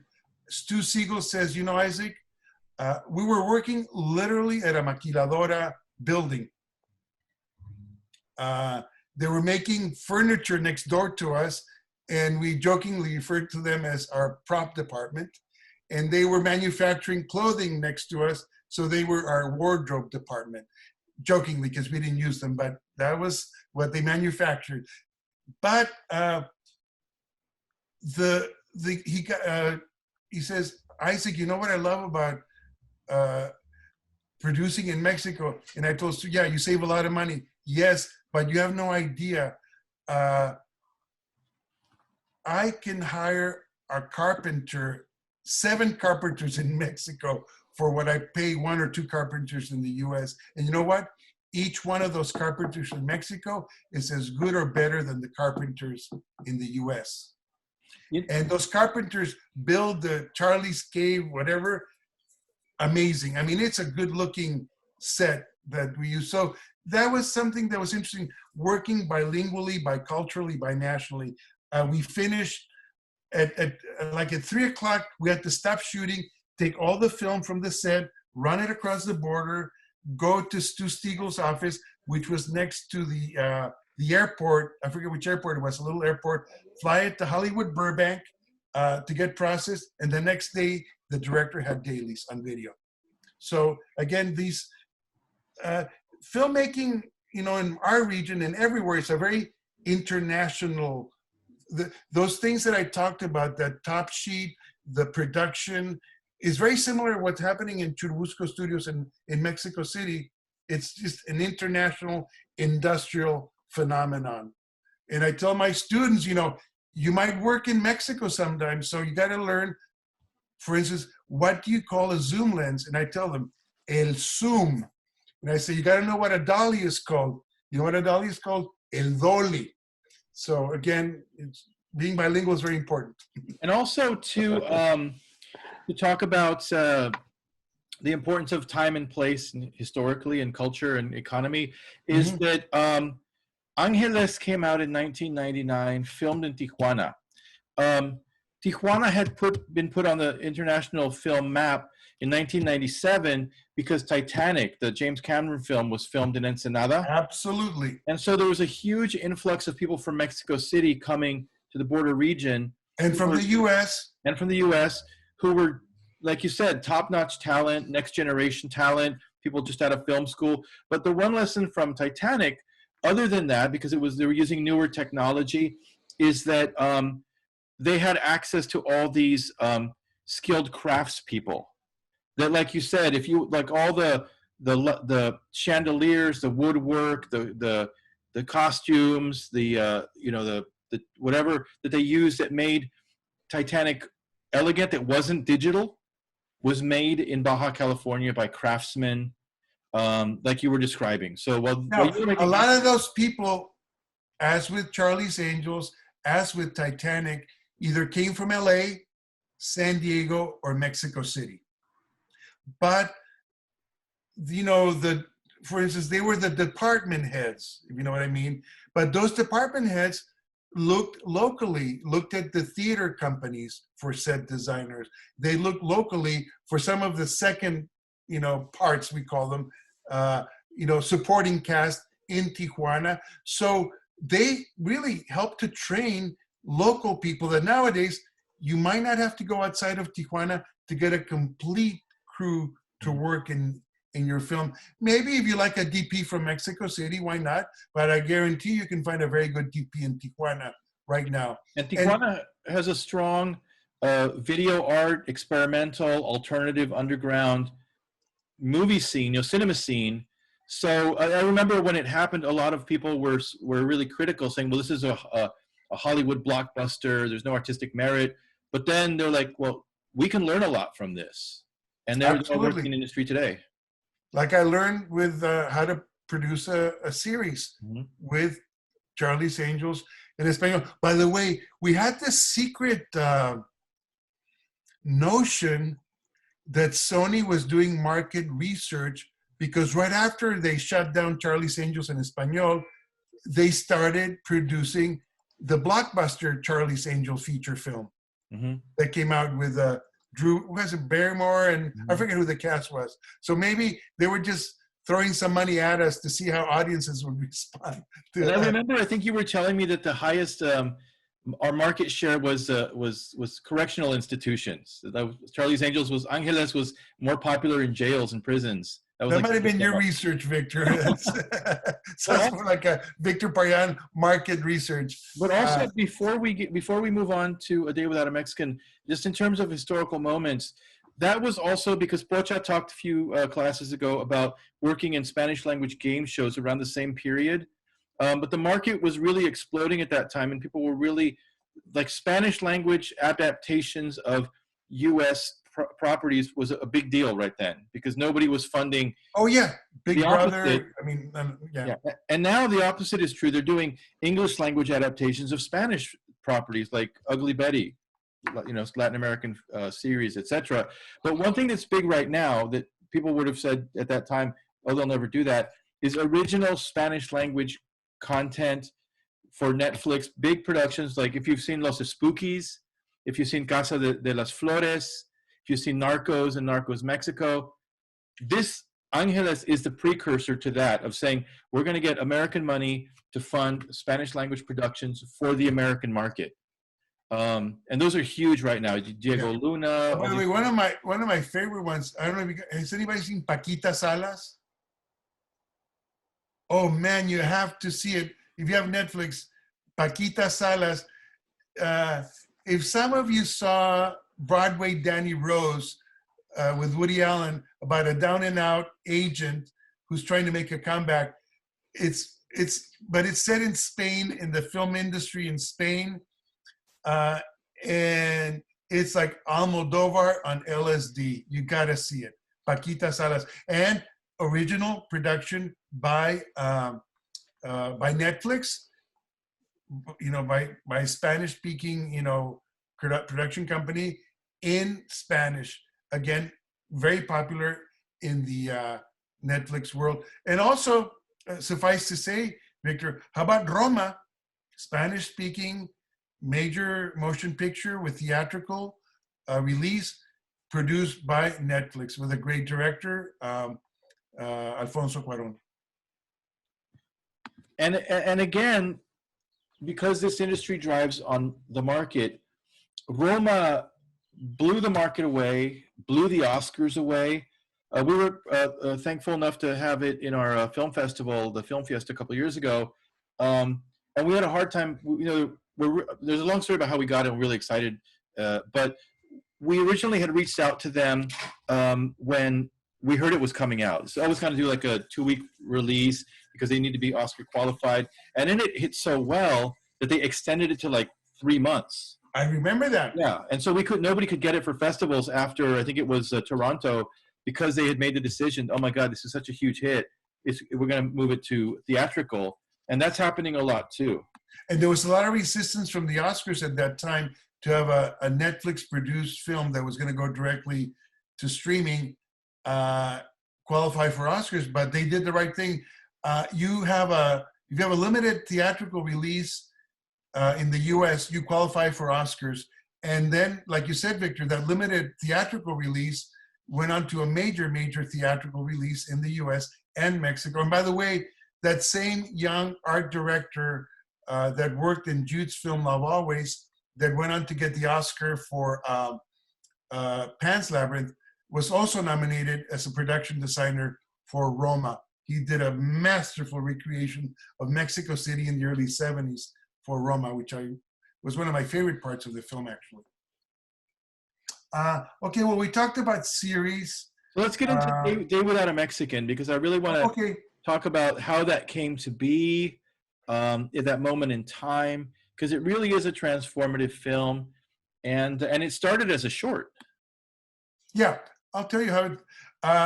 Sergio Arau and his wife Yareli Arismendi. Yareli we knew from, she did her master's in theater here at UC, University of California, San Diego. And what happened was that we got a call from Sergio and Yareli. We're doing this movie, A Day Without a Mexican. It was a documentary, a mockumentary. And as a matter of fact, they asked to use a clip from Jude's film, Love Always. If you've seen the mockumentary, it starts with a TV screen of somebody watching a movie on TV. It happened to be Love Always. And then we interrupt this program because Mexicans are disappearing, and then they went to the interviews. So with that mockumentary, A Day Without a Mexican, Sergio and Yareli were able to get funding from Televisa. They actually got funding from Televisa. At that time, Televisa had a very active feature film division, Televicine, which largely distributed American films and was involved in the production of Mexican films that they could also distribute theatrically, and as well as eventually on Televisa. So it was a good deal for them. So it was kind of the heyday. Historically, it was a perfect time because they liked Sergio a lot, the head of Televicine at that time. And you had done a music video for Sergio too. We had been, my wife and I had been doing a lot of music videos for Sergio for his band Botellita de Jerez, and Televicine loved A Day Without a Mexican, and of course it's such a powerful concept, you know, just the title itself is very compelling, and they proved themselves, Sergio and Yareli, with the short that they did, and before we knew it, we had funding to do a full-on feature film. I read you the top sheet from that budget. We put together a budget. We got the funding. We shot it. At that time, Sergio was really, really cutting edge. He, even though he had enough money to shoot it in 35 millimeter, he wanted to shoot it on digital video to film. That digital video production was actually blown up to 35 millimeter film and distributed as a film. And at that time, Victor, I sold you one of the cameras that was used in A Day Without a Mexican. Remember that Panasonic 24p that was very revolutionary? Because unlike most video cameras, 30 frames per second, the big breakthrough is that that little camera, the Panasonic, shot 24 frames per second, which is compatible for a film blow up in that 35 millimeter film, like 60 millimeter sound film, runs 24 frames per second. The DVX 100, yeah. Great camera. The DVX. Yeah. You still have it? Yeah, we do. We still have it. Great camera. Yeah. Anyways, great lens. I think it has a size lens. So it's not just about the format. It's about the glass you have in front of the camera too. That film was shot. Of course, we shot tons of footage because you could have like 2-3 cameras running at the same time. It was very inexpensive compared to shooting film.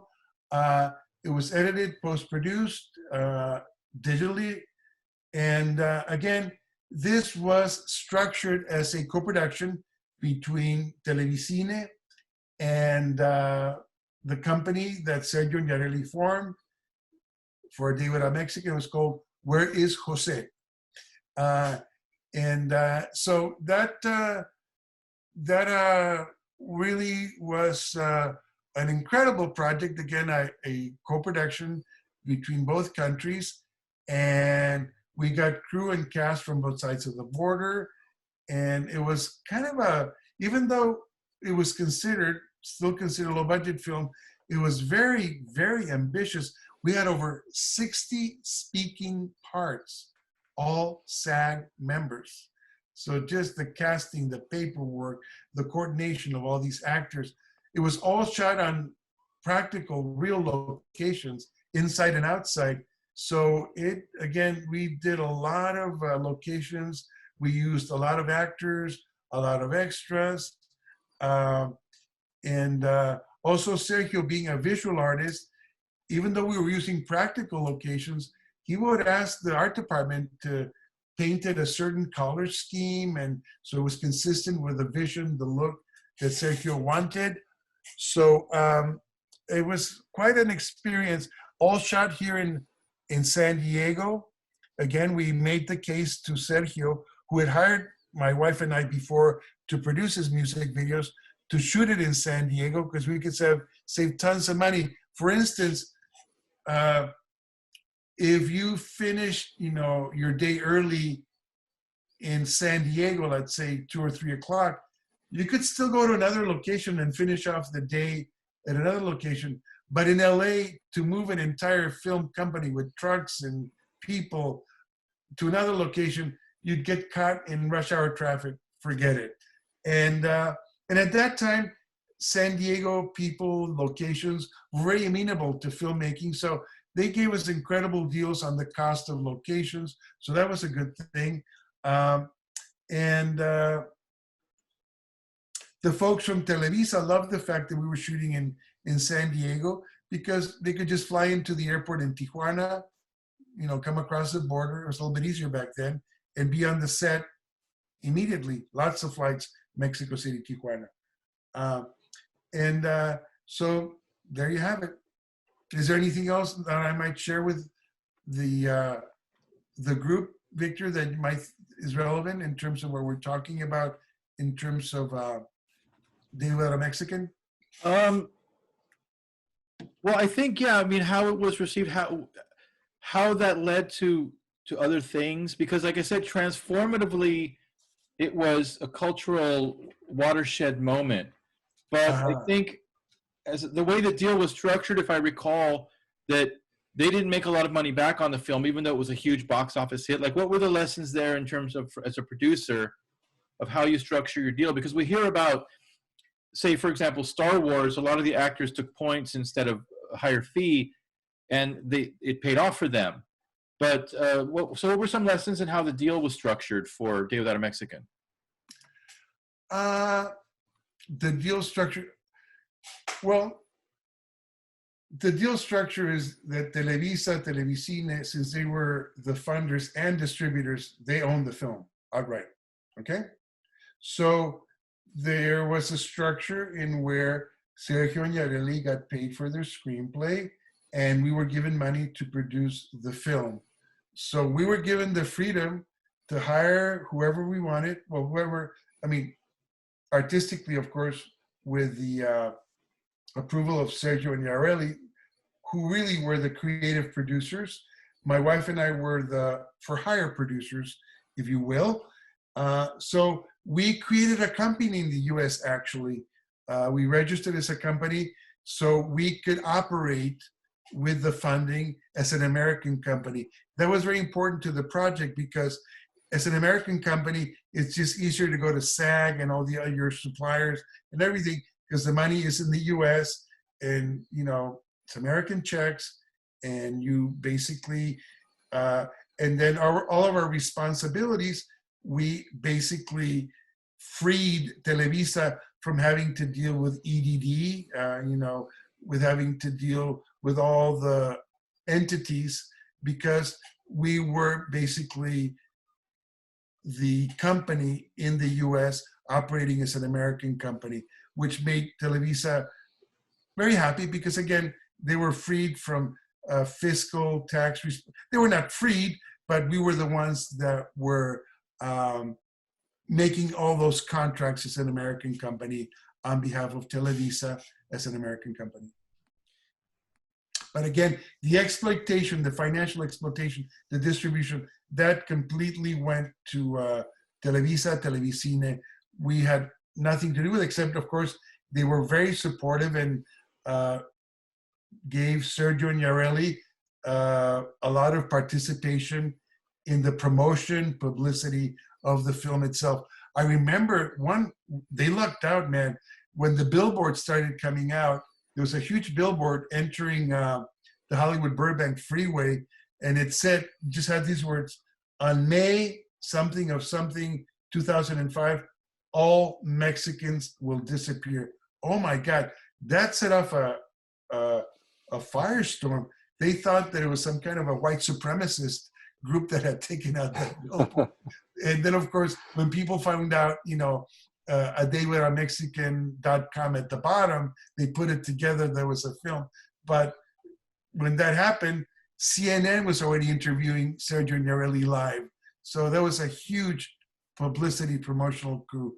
Again, just the title itself, we would be shooting in Chula Vista. And of course, our cars had the placards on the front window. So we would be able to park A Day Without a Mexican. And some homie says, what the fuck are you guys doing here? What is this about? Then we would tell them, they would crack up and of course become our biggest promoters. Sandra in San Antonio says we need to do it again. Okay. And there was talk of a sequel, wasn't there? Yes, as a matter of fact, there was. And unfortunately, because of the subject matter, witnessed the Trump era. We're living it. It's an evergreen subject. Fortunately for filmmakers, unfortunately for the Mexican community. So I guess we've run out of time. Well, we got well, actually, we have 10. Yeah. I like to hear from people. I like to hear about your projects or questions. So I'm just gonna shut up and it's on you guys now. You've heard a lot. You're good listeners. Yes, Maddie. Can you hear me? Yes, we can. I have been planning on doing a Can you get closer to the mic? project like documentary. Oh, yes. Can you hear me? A little bit better. Is that better? Yeah, the closer the better. Is it better if I hold it? Yeah. Yeah. Okay. Is this okay? I've been planning on doing a research project about my grandmother. She was very involved in the women's like rights type of movement in Mexico back like when like in like around 70s and stuff. She was very much an activist, but I don't know very much about her because she died when my dad was very young, so I've actually never met her. It's just all like the only things I know about her are from stories and things like that. But with the projects that you've done, like with the Latino Jews and the other like research-based type projects, how did you start? Like, how did you decide what was good information and what was something that could be left out? Like, how did you go about researching for an informative piece? Because it's kind of where I am now, deciding what types of background I would want to include, or what types of things I should leave out.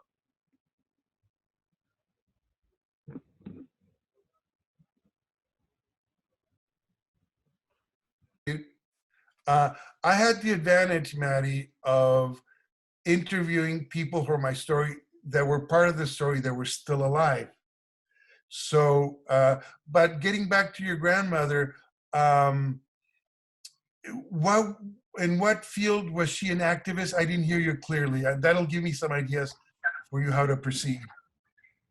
It was more like sexual liberation and that type of thing, like breaking away from like traditional housewife, like that type of thing. Like she was apparently also politically involved too. That's like a part that I still have to do some research about.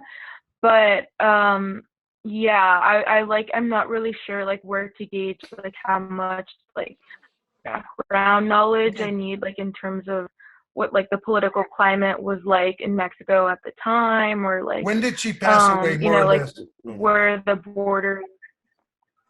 When did she pass away? In the late 70s. And where in The Mexico? late 70s. And where in Mexico was she living? Along the coast, so in Sonora. Okay, cool. How many people do you know that knew your grandma when she was alive? Your parent, your dad, or any? Well, my dad was around 4 when she died, so he doesn't remember very much. But she has a few siblings, and sorry, what? Oh, I'm sorry. I didn't mean to interrupt you. Well, obviously, since your dad was so young, but he's telling stories, he and his siblings grew up with stories about your grandma, right? Mm-hmm. Yeah. That's the first people you got to go to. I would interview them first, whether on camera or on, Zoom or on the phone. And also in the areas, both geographically and socially and politically, where your grandma was involved, do some research about those areas. Do some research about the town that she lived in, and in terms of those issues, and use that as a microcosm, get as much information as you can. And it can be a very beautiful poetic story, sort of bringing back to life your grandma and the things that she stood for, even though she's no longer alive. Maybe there's photographs of her that the family has.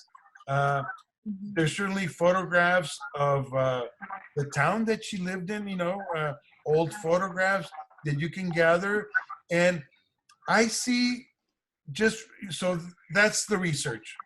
Family members, the town, and the issues that she stood for, okay? And then I can visualize this almost like a personal journey of your own, trying to conjure up your grandma and what she stood for through your own research. In other words, you become part of the story. So that's my best shot. I would add to that stories of rediscovery are very important, especially in communities that have had their histories erased, as ours has, or politically stifled. Right now, especially in Mexico, women's rights are a huge issue with all the femicides, with all the violence against women that's happening down there. And so your story, whatever form it takes, will find an audience. It's probably a good time to tell the story. But the more personal you make it, the more that, like Isaac said earlier, character is everything. And character in context, what she was doing then, people might not have thought was important, but they will think it's important today. When you're doing documentary, that's also a major thing to keep in mind. What does it mean to people now? Good point, Victor. Well, you said two things that are very important. One, the timeliness of now, the issues that your grandmother might have been involved in the 70s are likely, if they have to do with women's rights, they're likely, they're very applicable now, like Victor said, not only because of the situation with feminicides, but you might have known there have been huge women's demonstrations in Mexico, very militant, with hundreds of thousands of participants in major cities. So if you can connect those issues that your grandmother might have been involved with contemporary society, that gives you a lot of power in terms of research and in terms of the story that you are telling. And like Victor said, rediscovering, bringing back to life, you might have to take some artistic license, in filling in the gaps that you might not have from your family. But I think it would be very lyrical, very poetic to have your dad and his siblings, or maybe people from the previous generation. I don't know if your grandmother has surviving brothers and sisters, this collective voice in bringing a beloved person and what she meant to them through memory. Since obviously you don't have access to your grandmother because she's gone. Do you think it would lose like some of its like punch, maybe like resonate a little bit less if I did it more as like more of like a historical fiction type of piece, like that, like, I don't know, something kind of like how Peaky Blinders on Netflix it's based on a real group and all of the people that are in it like were real people, but some of it is a little bit more dramatized, but like there's still very real like concepts and like very real like events, and they're just a little bit more creative. Do you think that would, I don't know, like make the story not as good? Oh, well, the fact that you've quoted an example that you like, you obviously think it's good. So absolutely, when I use artistic license, it fits perfectly into also dramatizing.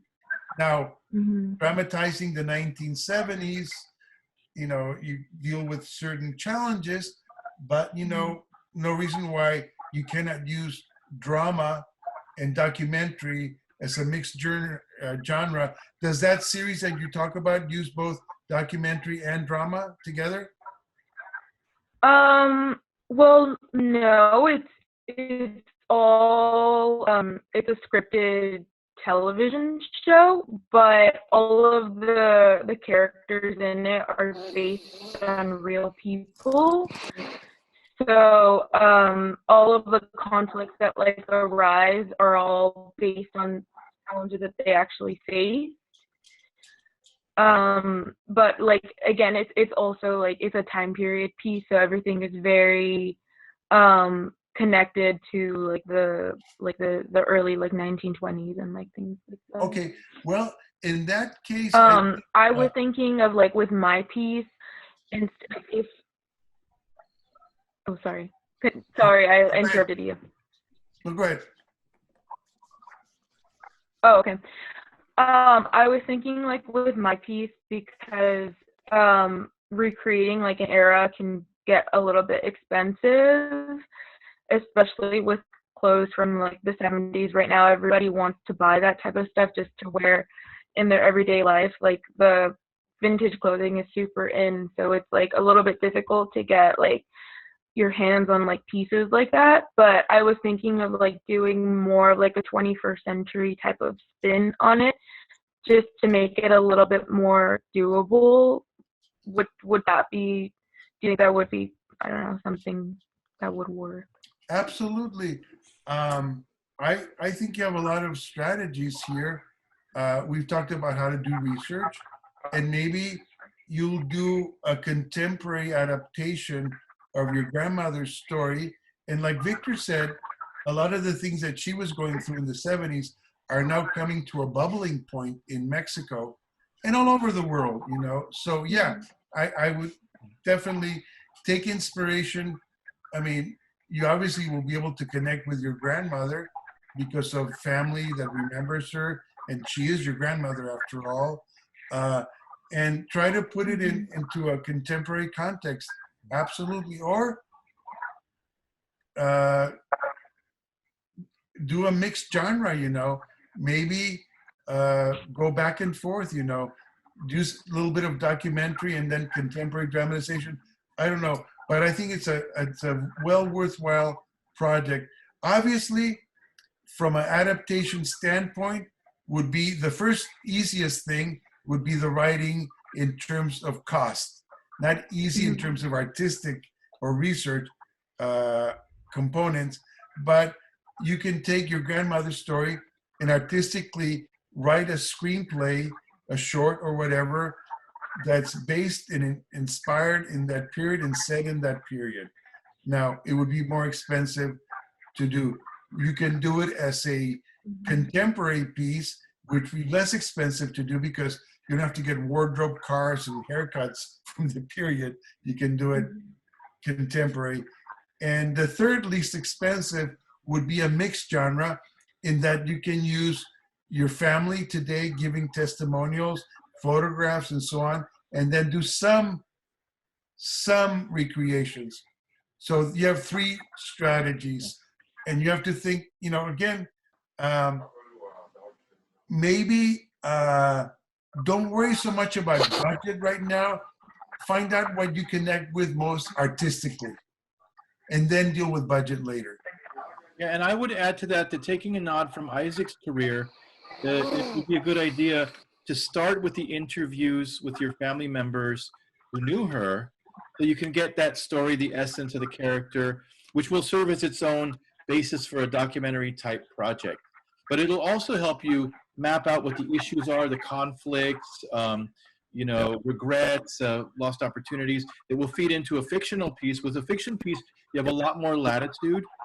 And I would say, because, you know, writing is free, if you're going to be writing it, write the best one, the best vision you can, outline it, because you can always change that on paper if you want. And there's so many adaptations that bear very little resemblance to what the actual script was.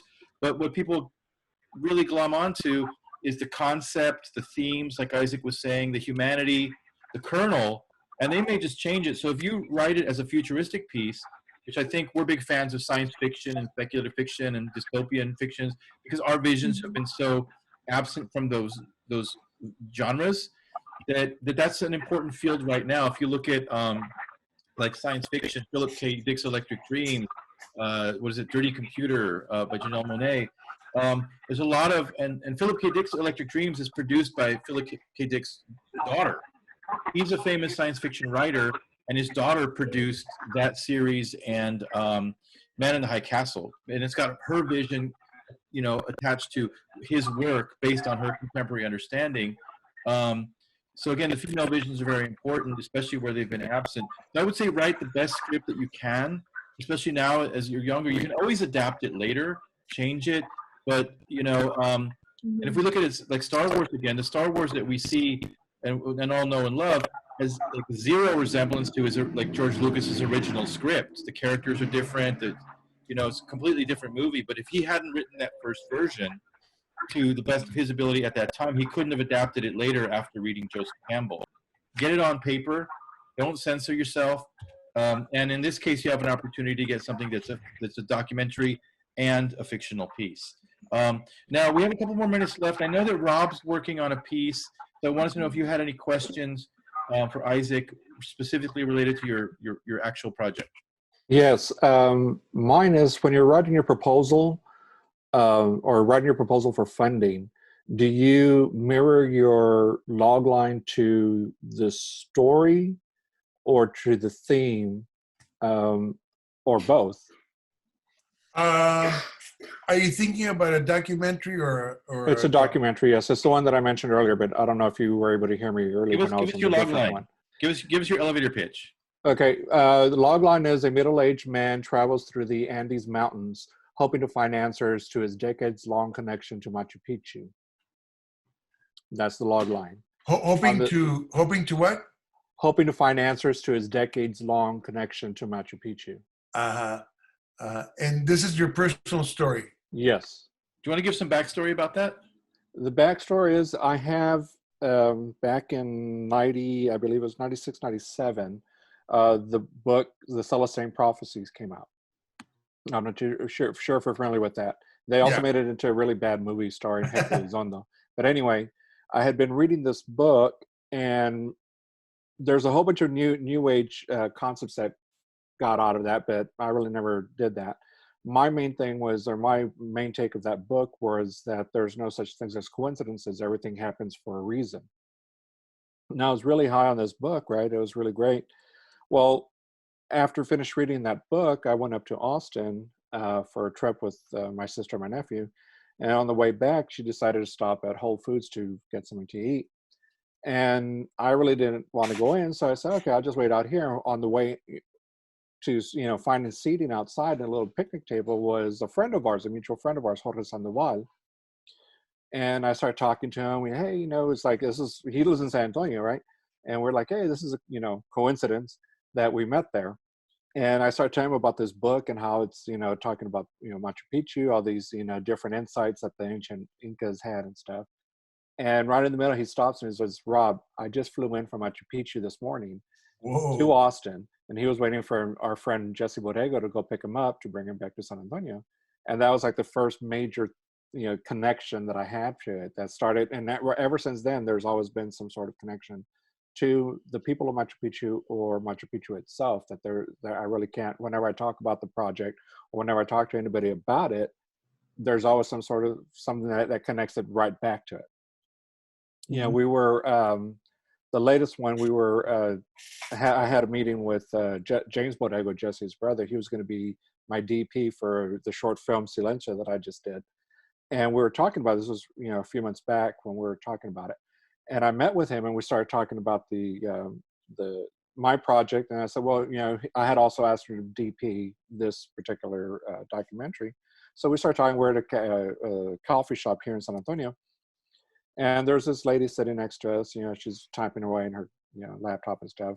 And as we're finishing, we go into the other project, which is Silencio, the short film. She gets up, starts putting her stuff up to leave. And right before she leaves, she taps her on the shoulder. It's like, I really wasn't eavesdropping, but when you mentioned, Peru and Machu Picchu, I kind of started over, hearing you. And I said, yeah, we're talking about this, project. And so she hands me her business card. She's from Machu Picchu. She lives in New York right now. She works for a nonprofit there where she's, doing different funding stuff. And she was in San Antonio because she had just done a project there at the Blue Star, which is a gallery spot on the Magna lines of, Peru, those etchings that are on the side of the mountains that you can only see from. And I mean, just that, another coincidence that here I am talking about this project and this comes on there. Well, going back is, this year in September, it'll be 12 years. I was diagnosed with a brain tumor and I had the operation. And when I woke up, the whole left side of my body was paralyzed and I had to kind of relearn to walk, relearn to talk, and do that. So I want to add an element, because right after that, from the surgery, there was a real connection that I need to get there, and I needed that was part of the my going through the all the problems I did through physical therapy and stuff. That was one of the main reasons. I had that as a goal. It's like, once I get better, I need to do this. I need to be able to go up, not completely do the hiking completely, but at least some portions of it. And then a few years after that, I was at a local film festival here, Cinefestival, where I first saw your film. And I was sitting with Carlos Avila, who directed the first major project that I worked on, which was Fotonovelas for PBS. And we were talking, and we'd been friends since then, a few years, actually 13, 14 years. And it never came up that he was half Peruvian. And he's the one that gave me the idea to make it into a documentary. And ever since then, I've been working on trying to write the outline for it, trying to, talk to people about funding and stuff. Hopefully Victor and Pocha will be able to help me on that side on grant writing portions of it. But narrowing down the outline for it, it's been my part, because my friends and my family are really supportive of it, but I want to make it more of the human element, the human story, to kind of connect it, make it a broader story that will have other people interested in it as well. So that's where I'm at with the project right now. Well, Rob, I have a question. Yes. Since you had this longing to go to Machu Picchu, have you been there yet? No, I have not. Have you been there before? No, I've never been there. I have no connection. Even my mom did a DNA test, the 23andMe a few years or last year, and we have no, at least on her side, no genealogical connection or anything to it. But there's always been something, ever since I read that book, there's always been something that actually coincidences that happen that draw me to it. And since the operation, since the brain tumor was removed, there's even more of a strong feeling that I need to find out what's there. And when I've been doing my research on this, and I've been doing my research for the last about 10 years, really seriously, I try to avoid reading too much about other people's experiences, because I don't want it to influence my experience when I do actually get there. Let me ask you this before I respond to your question about your proposal. Mm-hmm. You'd see yourself being an integral part of the documentary to the point of appearing on camera? Yes. Unfortunately, I don't have the face for it, but well, you have the connection and the artistic zeal, which is really the key thing. And don't get too detailed because we don't have a lot of time. Yes. We're friends with Victor, so we can talk about it at a later time. How do you visually? I get very clear what it means to you and kind of the storyline and the theme, but like we were talking with Maddie before, what kind of a genre? I mean, sort of a documentary about you trying to find this deep connection that calls to you, and maybe alternating with images of your daily life, images of going to Machu Picchu, just visually, how, just in a 1 or 2 sentences, how do you see that? Visually, I see it like you were talking about earlier. The hero's journey is what, and breaking it up into the 3 acts, which is, the first of all is the question of why do I want to go there, and then the influence or the struggles that I'm overcoming, both physically, financially as well in this sense, and then actually doing the journey and finding out what the resolution is to it. You know, I'm planning on interviewing family members that I've talked about this, as well as the load of doctors that I have that actually got me through the physical therapy and the operation. My neurologist has, you know, agreed to be a part of it, you know, and maybe also adding a little bit of the element of to what maybe he thinks that is a part of the brain system, that, you know, something neurological that has me going, you know, going toward there. Now, let's say as an audience member, I've just finished seeing your documentary, and I hate to give you the old theme question. What is the theme? What is it that you want me to? The theme is the human element, the human story of, you know, overcoming your, in my case, the physical challenges in order to be able to accomplish my goal, which is finding what has drawn me there. So if I was to put in a sentence, and forgive me for putting words in your mouth, is that, and this kind of passion or curiosity or connection with Machu Picchu, did it happen before you found out that you had this brain tumor? Yes. Okay. And it has been sharpened as a result of your journey. Exactly. Overcoming the process of getting back to where I'm at now. Yeah. Well, I think that in your theme, and I'm just thinking about grant writing, there might be a little gap of a few words, is that this mystical attraction of Machu Picchu is what, you know, made you connect and overcome this incredible, you know, obstacle in your life. Mm-hmm. So I think that's where it's going, and how sometimes our goal of overcoming something might not be one that is, you know, articulated in a context of reality, quote unquote, but it's spiritual. And for somebody like you that's not religious, that's a heavy draw, a heavy pull. So,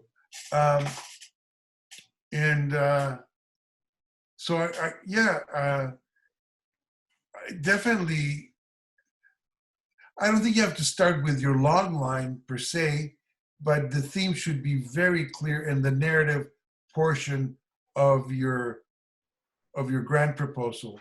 Yeah. Now, who are you thinking about going to with grant possibility? I mean, Latino Public Broadcasting seems like a natural, right? Latino Public Broadcasting is one, and then I've talked to a couple of people that have mentioned a couple of other smaller grants, and that's where I'm hoping to get the help from Victor and Pocha, who are excellent at grant writing and helping guiding me toward that. Yeah. I do have a fiscal sponsor, which is Jesse Borrego's company, Cine Studio San Antonio. That will be my nonprofit that will help me as well if I want smaller sponsors, you know, to do that. They've agreed to sponsor me. Short of going to Machu Picchu, the way you've described your documentary, you already have some of the elements where, you know, it's always tough to recommend to someone who's struggling to get funds to do a demo, but given that these are family members, these are health, you know, professionals that you've worked with, and so on, and the fact that I think with your connections with Jesse, Carlos, and other people, you might round up a little bit of seed money. Mm-hmm. I think seed money and doing a demo would put you in a really wonderful position, because otherwise you just become a narrative to a project of which they get many. If your narrative has some kind of a demo, not demo of your the actual work trip, up to date, but an actual promo. And you know, with Machu Picchu, you can download a lot of stock footage. Yeah, there's a lot of stock footage. A lot. So I would put like a 5-minute, 10-minute might be too much, I don't know. And at the same time, if you have enough funding for this demo, you might get some of your principal interviews already in the can, so to speak. I wouldn't put that pressure on me. No. But Yeah. as a producer, well, you know what? I'm going to be here with this great DP that I talked into helping me with his equipment, her equipment. Let's go for broke. And in a way, it's already principal photography, or at the very least, really strong research, and get it a good quality in case there's good stuff there, so you can use it. And then you could, with a little, don't spend a lot of money, but with a little bit of money, you can kind of represent to the people that this is a work in progress. Yeah. And right now, the main thing of getting you to Machu Picchu in person would be the most important thing. And you can get some good packages to Machu Picchu these days. Yeah, I've read, looked at those already too. And there's this one in particular that has done documentary work, or has worked with documentary filmmakers, that really gets you embedded with indigenous people through your trek. From and being acclimated to the different. So the short answer to your question, yes, have your log line be very theme driven and work it into your narrative. I don't think you have to put it at the top. Maybe you can. I don't know. Maybe there's a artist or a writer that has been quoted in history that has maybe nothing to do with Peru, but has everything to do with that experience, which doesn't seem weird to me. This profound connection to something that all of a sudden gets validated by these chance encounters that you're talking about. There's something universal there, obviously. I would add, and you might not know it till you get to Machu Picchu. Yeah. I would add a couple things to what Isaac said, is that you really have 2 or 3 stories where people can connect, and that when you pitch it, find out what their interest is, because I think you have a natural audience of cancer survivors, you have a natural audience of Celestine Prophecy fans, and you have a natural audience of Machu Picchu fans. So as you promote it to these different audiences, where the funding is coming from, make sure to play up those elements that are going to appeal most to them. And you also have a story that's very personal, in which case the close-ups of you talking, telling your story are very central, but also the sweeping and mystical nature of Machu Picchu. So in your trailer, if you get aerial shots of Machu Picchu and combine that with your own story, just sitting in a chair, that can be an effective trailer, because you can communicate both of those without actually having shots of you walking in Peru. Yeah, and of course the style that I'm going for is the Anthony Bourdain type narration. And a lot of those can be style, and the Norman Reedus, the ride. I don't know if you're familiar with the ride from Norman Reedus. He's one of the characters. And you can also do a lot with interiors. So if you have a Peruvian textile in the background, or Peruvian artwork, you can communicate that sense of. Yeah. Well, my favorite restaurant down the street is Peruvian, so. Yeah, so film there, get some stuff from them. But also, by the way, I just want to say something, which I think was really good, Rob.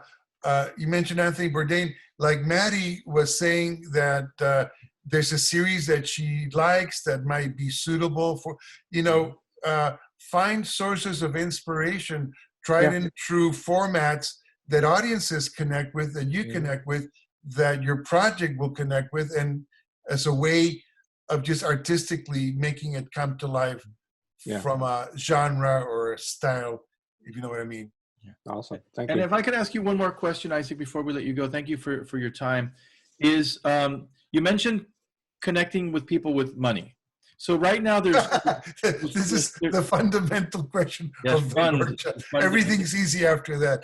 Genre, styles, creating budgets. Yeah. In today's climate, because like I said, you've seen the industry change over the years. Right now, crowdfunding is really big. What are your advice for how to connect with people who have money? I mentioned in an earlier class, somebody told us, and it was kind of humorous, but I think it's semi-true, that they said, if you want to fund a film, get a dentist who has a wife or a girlfriend who wants to be an actress, and they'll fund your film. So everyone's got their specific interest. What is your advice on how to connect with people with money? Stay away from dentists. No, I'm just kidding. Anti-dentist. Just a joke. Are you asking me specifically about strategies? No. Yeah, I know. But About crowdfunding? No. I'm saying that's one that people are most familiar with. But how do you make that leap between connecting? Well, the best way to raise money for your project, the tried and true way, is know people with money. Now, obviously, that have a connection with your subject. Victor, you were very deft at identifying the Celestine Prophecies crowd, which I'm sure is a huge fan base, because that's been a bestseller many times over, and maybe crowdfunding is a way to do it. Maybe not so much in an Indiegogo way, but with your own mailing list. And why not use Indiegogo or whatever other things, platforms are available to you. But get the right mailing list, Maybe there's a literary club or that appreciates Celestine or that genre. Maybe there's I would also go to the Peruvian consulate or the Peruvian embassy or a Peruvian cultural fund. In a way, Rob, you'd be showing off a dynamic, beautiful part of Peru to maybe an audience that's not just your travelogue audience, but people that, wow, I'd like to check out why Machu Picchu has a strong pull for Rob. Rob, by the way, what's your family background? Where's your family from originally? On my mom's side, Spain and Mexico. My dad's side, Native American, Tejano. Okay, cool. Yeah, And we do have a little bit of Jewish ancestry from the Spanish side. Cool. What's the last name on the Spanish side? Signs, which was Signs. Yeah, and it was the Jewish was Sans. Yeah, definitely. You can definitely research that and find out that it is Spanish Jewish for sure. But those. Let's face it. The two mother cultures of our continent is the Inca and the Aztec culture. Not mother cultures, but the two sources of Spanish empire was Inca gold and Aztec gold. Right, Victor? And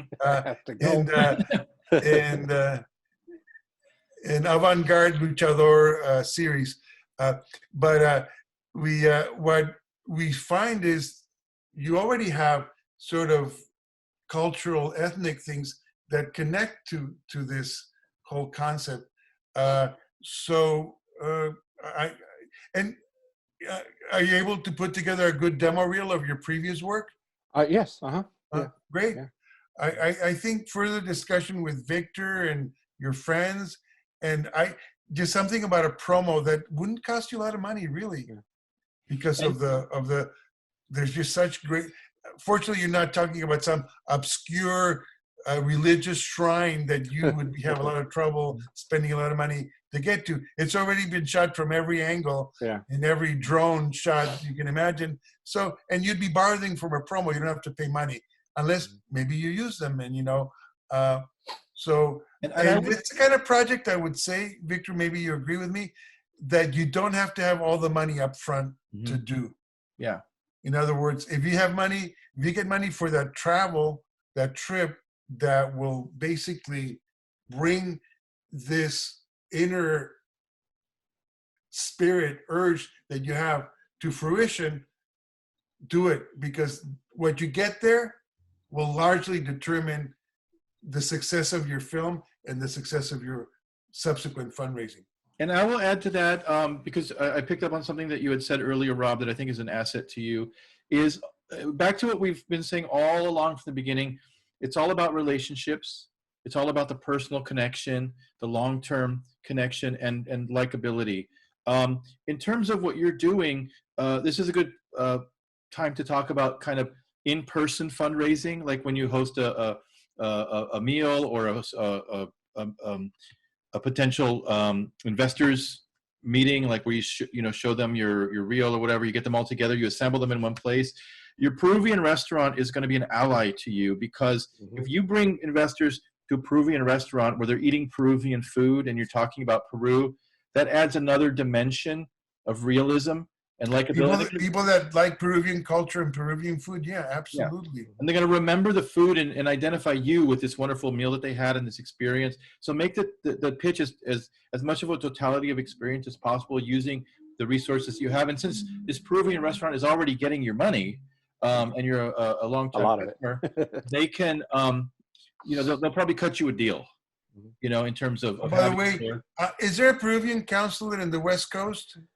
Oh, I mean, you're in Texas, right? I'm in Texas. Yeah. Here in San Antonio, there's a small contingency here. Luckily, we have the annual folk life festival, which is all the cultures that have a big festival. And I've met a few people through there. I'm just saying this because every consulate from every country and every embassy generally has a cultural attaché or somebody in charge of cultural things. So I would urge you to connect. Maybe they don't have money, but they know a lot of people that are Peruvian, interested in Peru, Peruvian perhaps deals that are going back and forth in the business world. Maybe the Peruvian beer brand that's sold in the US, you can go to that corporation. I mean, I hadn't thought about that. Yeah. Think about the Peruvian consulate for business contacts, cultural contacts, and make an appealing demo where they see, wow, this is really a unique opportunity for us to get involved and support this filmmaker. And speaking of support, one thing we haven't touched about, but I wanted before we leave, mention because it is so important and it costs zero money, is to get a letter of support. So if you're pitching a project and you have a letter of support from the Peruvian embassy, or from the author of the Celestine Prophecies, or from somebody in the New Age movement, you can use that in your pitch. Make PDFs, send it out. Costs $0. Very, very important. Like what Isaac was talking about. It's part of a package. And also, very importantly, Rob, with your contacts that you've built over the years, if you can get a letter of support from a distribution entity, your local PBS, whatever, because that tells your funders, wow, my name is going to be seen when it airs. Otherwise, okay, and I give you money and then you let me know if you get it distributed. Do a distribution plan with a letter of support. I have participated in all these festivals before. My work has been seen, will be seen. Anyways, Victor, once when I came out with Break of Dawn, I had a showing in Tijuana. I don't know, we were hanging together at the Secut. We had to set up a big, large screen. And oh, by the way, Culture Clash was there. I lent them my projector for their presentation. Festival de la Raza. Do you remember those? Mm-hmm. And I was lucky they had Carlos Monsiváis, the great cultural critic, be part of the panel. And it was getting late. And he said, well, my presentation is going to be brief because it's almost lunchtime. And anything that interferes with lunchtime is not a good thing. So I think we're interfering with lunchtime a lot. So let's do it again some other time. It's been really a pleasure. And thank you, everybody. I found it a lot easier to talk about this because you were able, each one of you, to share your projects. And maybe that should be the format of our next presentation. Just skip my damn top sheet presentation. And go straight to the. Let's give Isaac a round of applause. Thank you, Isaac. Oh, by the way, I just wanted to ask: did you find that useful going through every department? I drive it to my students to think again. Even if you're never going to do a top sheet or a budget, it's just kind of a chore list for you. Yes. And check out studiobinder.com. For all those resources. Isaac's website is cinewest.net. And they can reach out to you. Your email's there, right? To reach out to you? Oh, yeah. Okay, Elizabeth, did you have a question, Elizabeth, before we go? Yeah, it was actually about if we can still contact you with questions and how we can reach you. Absolutely. Again, you can do it through my website. It's got my email address. It'll forward it to me. All right. Well, thank you, Isaac, for your time. And for those of you in the class. Cesar, do you have a question, Cesar? Well, over you and Victor, if you can send us a list of all the participants and contact info so we can see if we can help and collaborate with each other. Okay, we'll do. Where are you out of, Cesar? I'm in LA. In LA, cool. All right, excellent. Well, we got a nice crowd. Yeah. Orange County, San Diego, San San Antonio. Antonio. So for those of you that are in the class, I'll connect with you later about your projects. Órale, yo ya me voy. And thank you, Isaac. So Isaac, you Thank can you. tune out. Thank you again. Thank you. And so I just wanted to say again, thank you to you guys for participating. Thank you to our funder, the Center for Cultural Innovations, Investing in Tomorrow grant, the California Arts Council and Grand Central Arts Center, Media Arts Santa Ana, that's who we are. We're going to put this online, so hopefully people will watch it later, share it when you see it, go to our YouTube page. And so we're going to call it a day, and thank you all for participating again. Wish you a lot of success. And that this is the start of, there's a lot of information, but take what you can to look at the totality of what you can do over the next several years. Start applying it where you are now with the resources you have and build on it. So, Thank you much. awesome. So we will see you next time. Thanks again for participating in Thank you, guys. Millennial. Thank you. You're the best. Okay, have a good weekend. Stay safe. Bye-bye.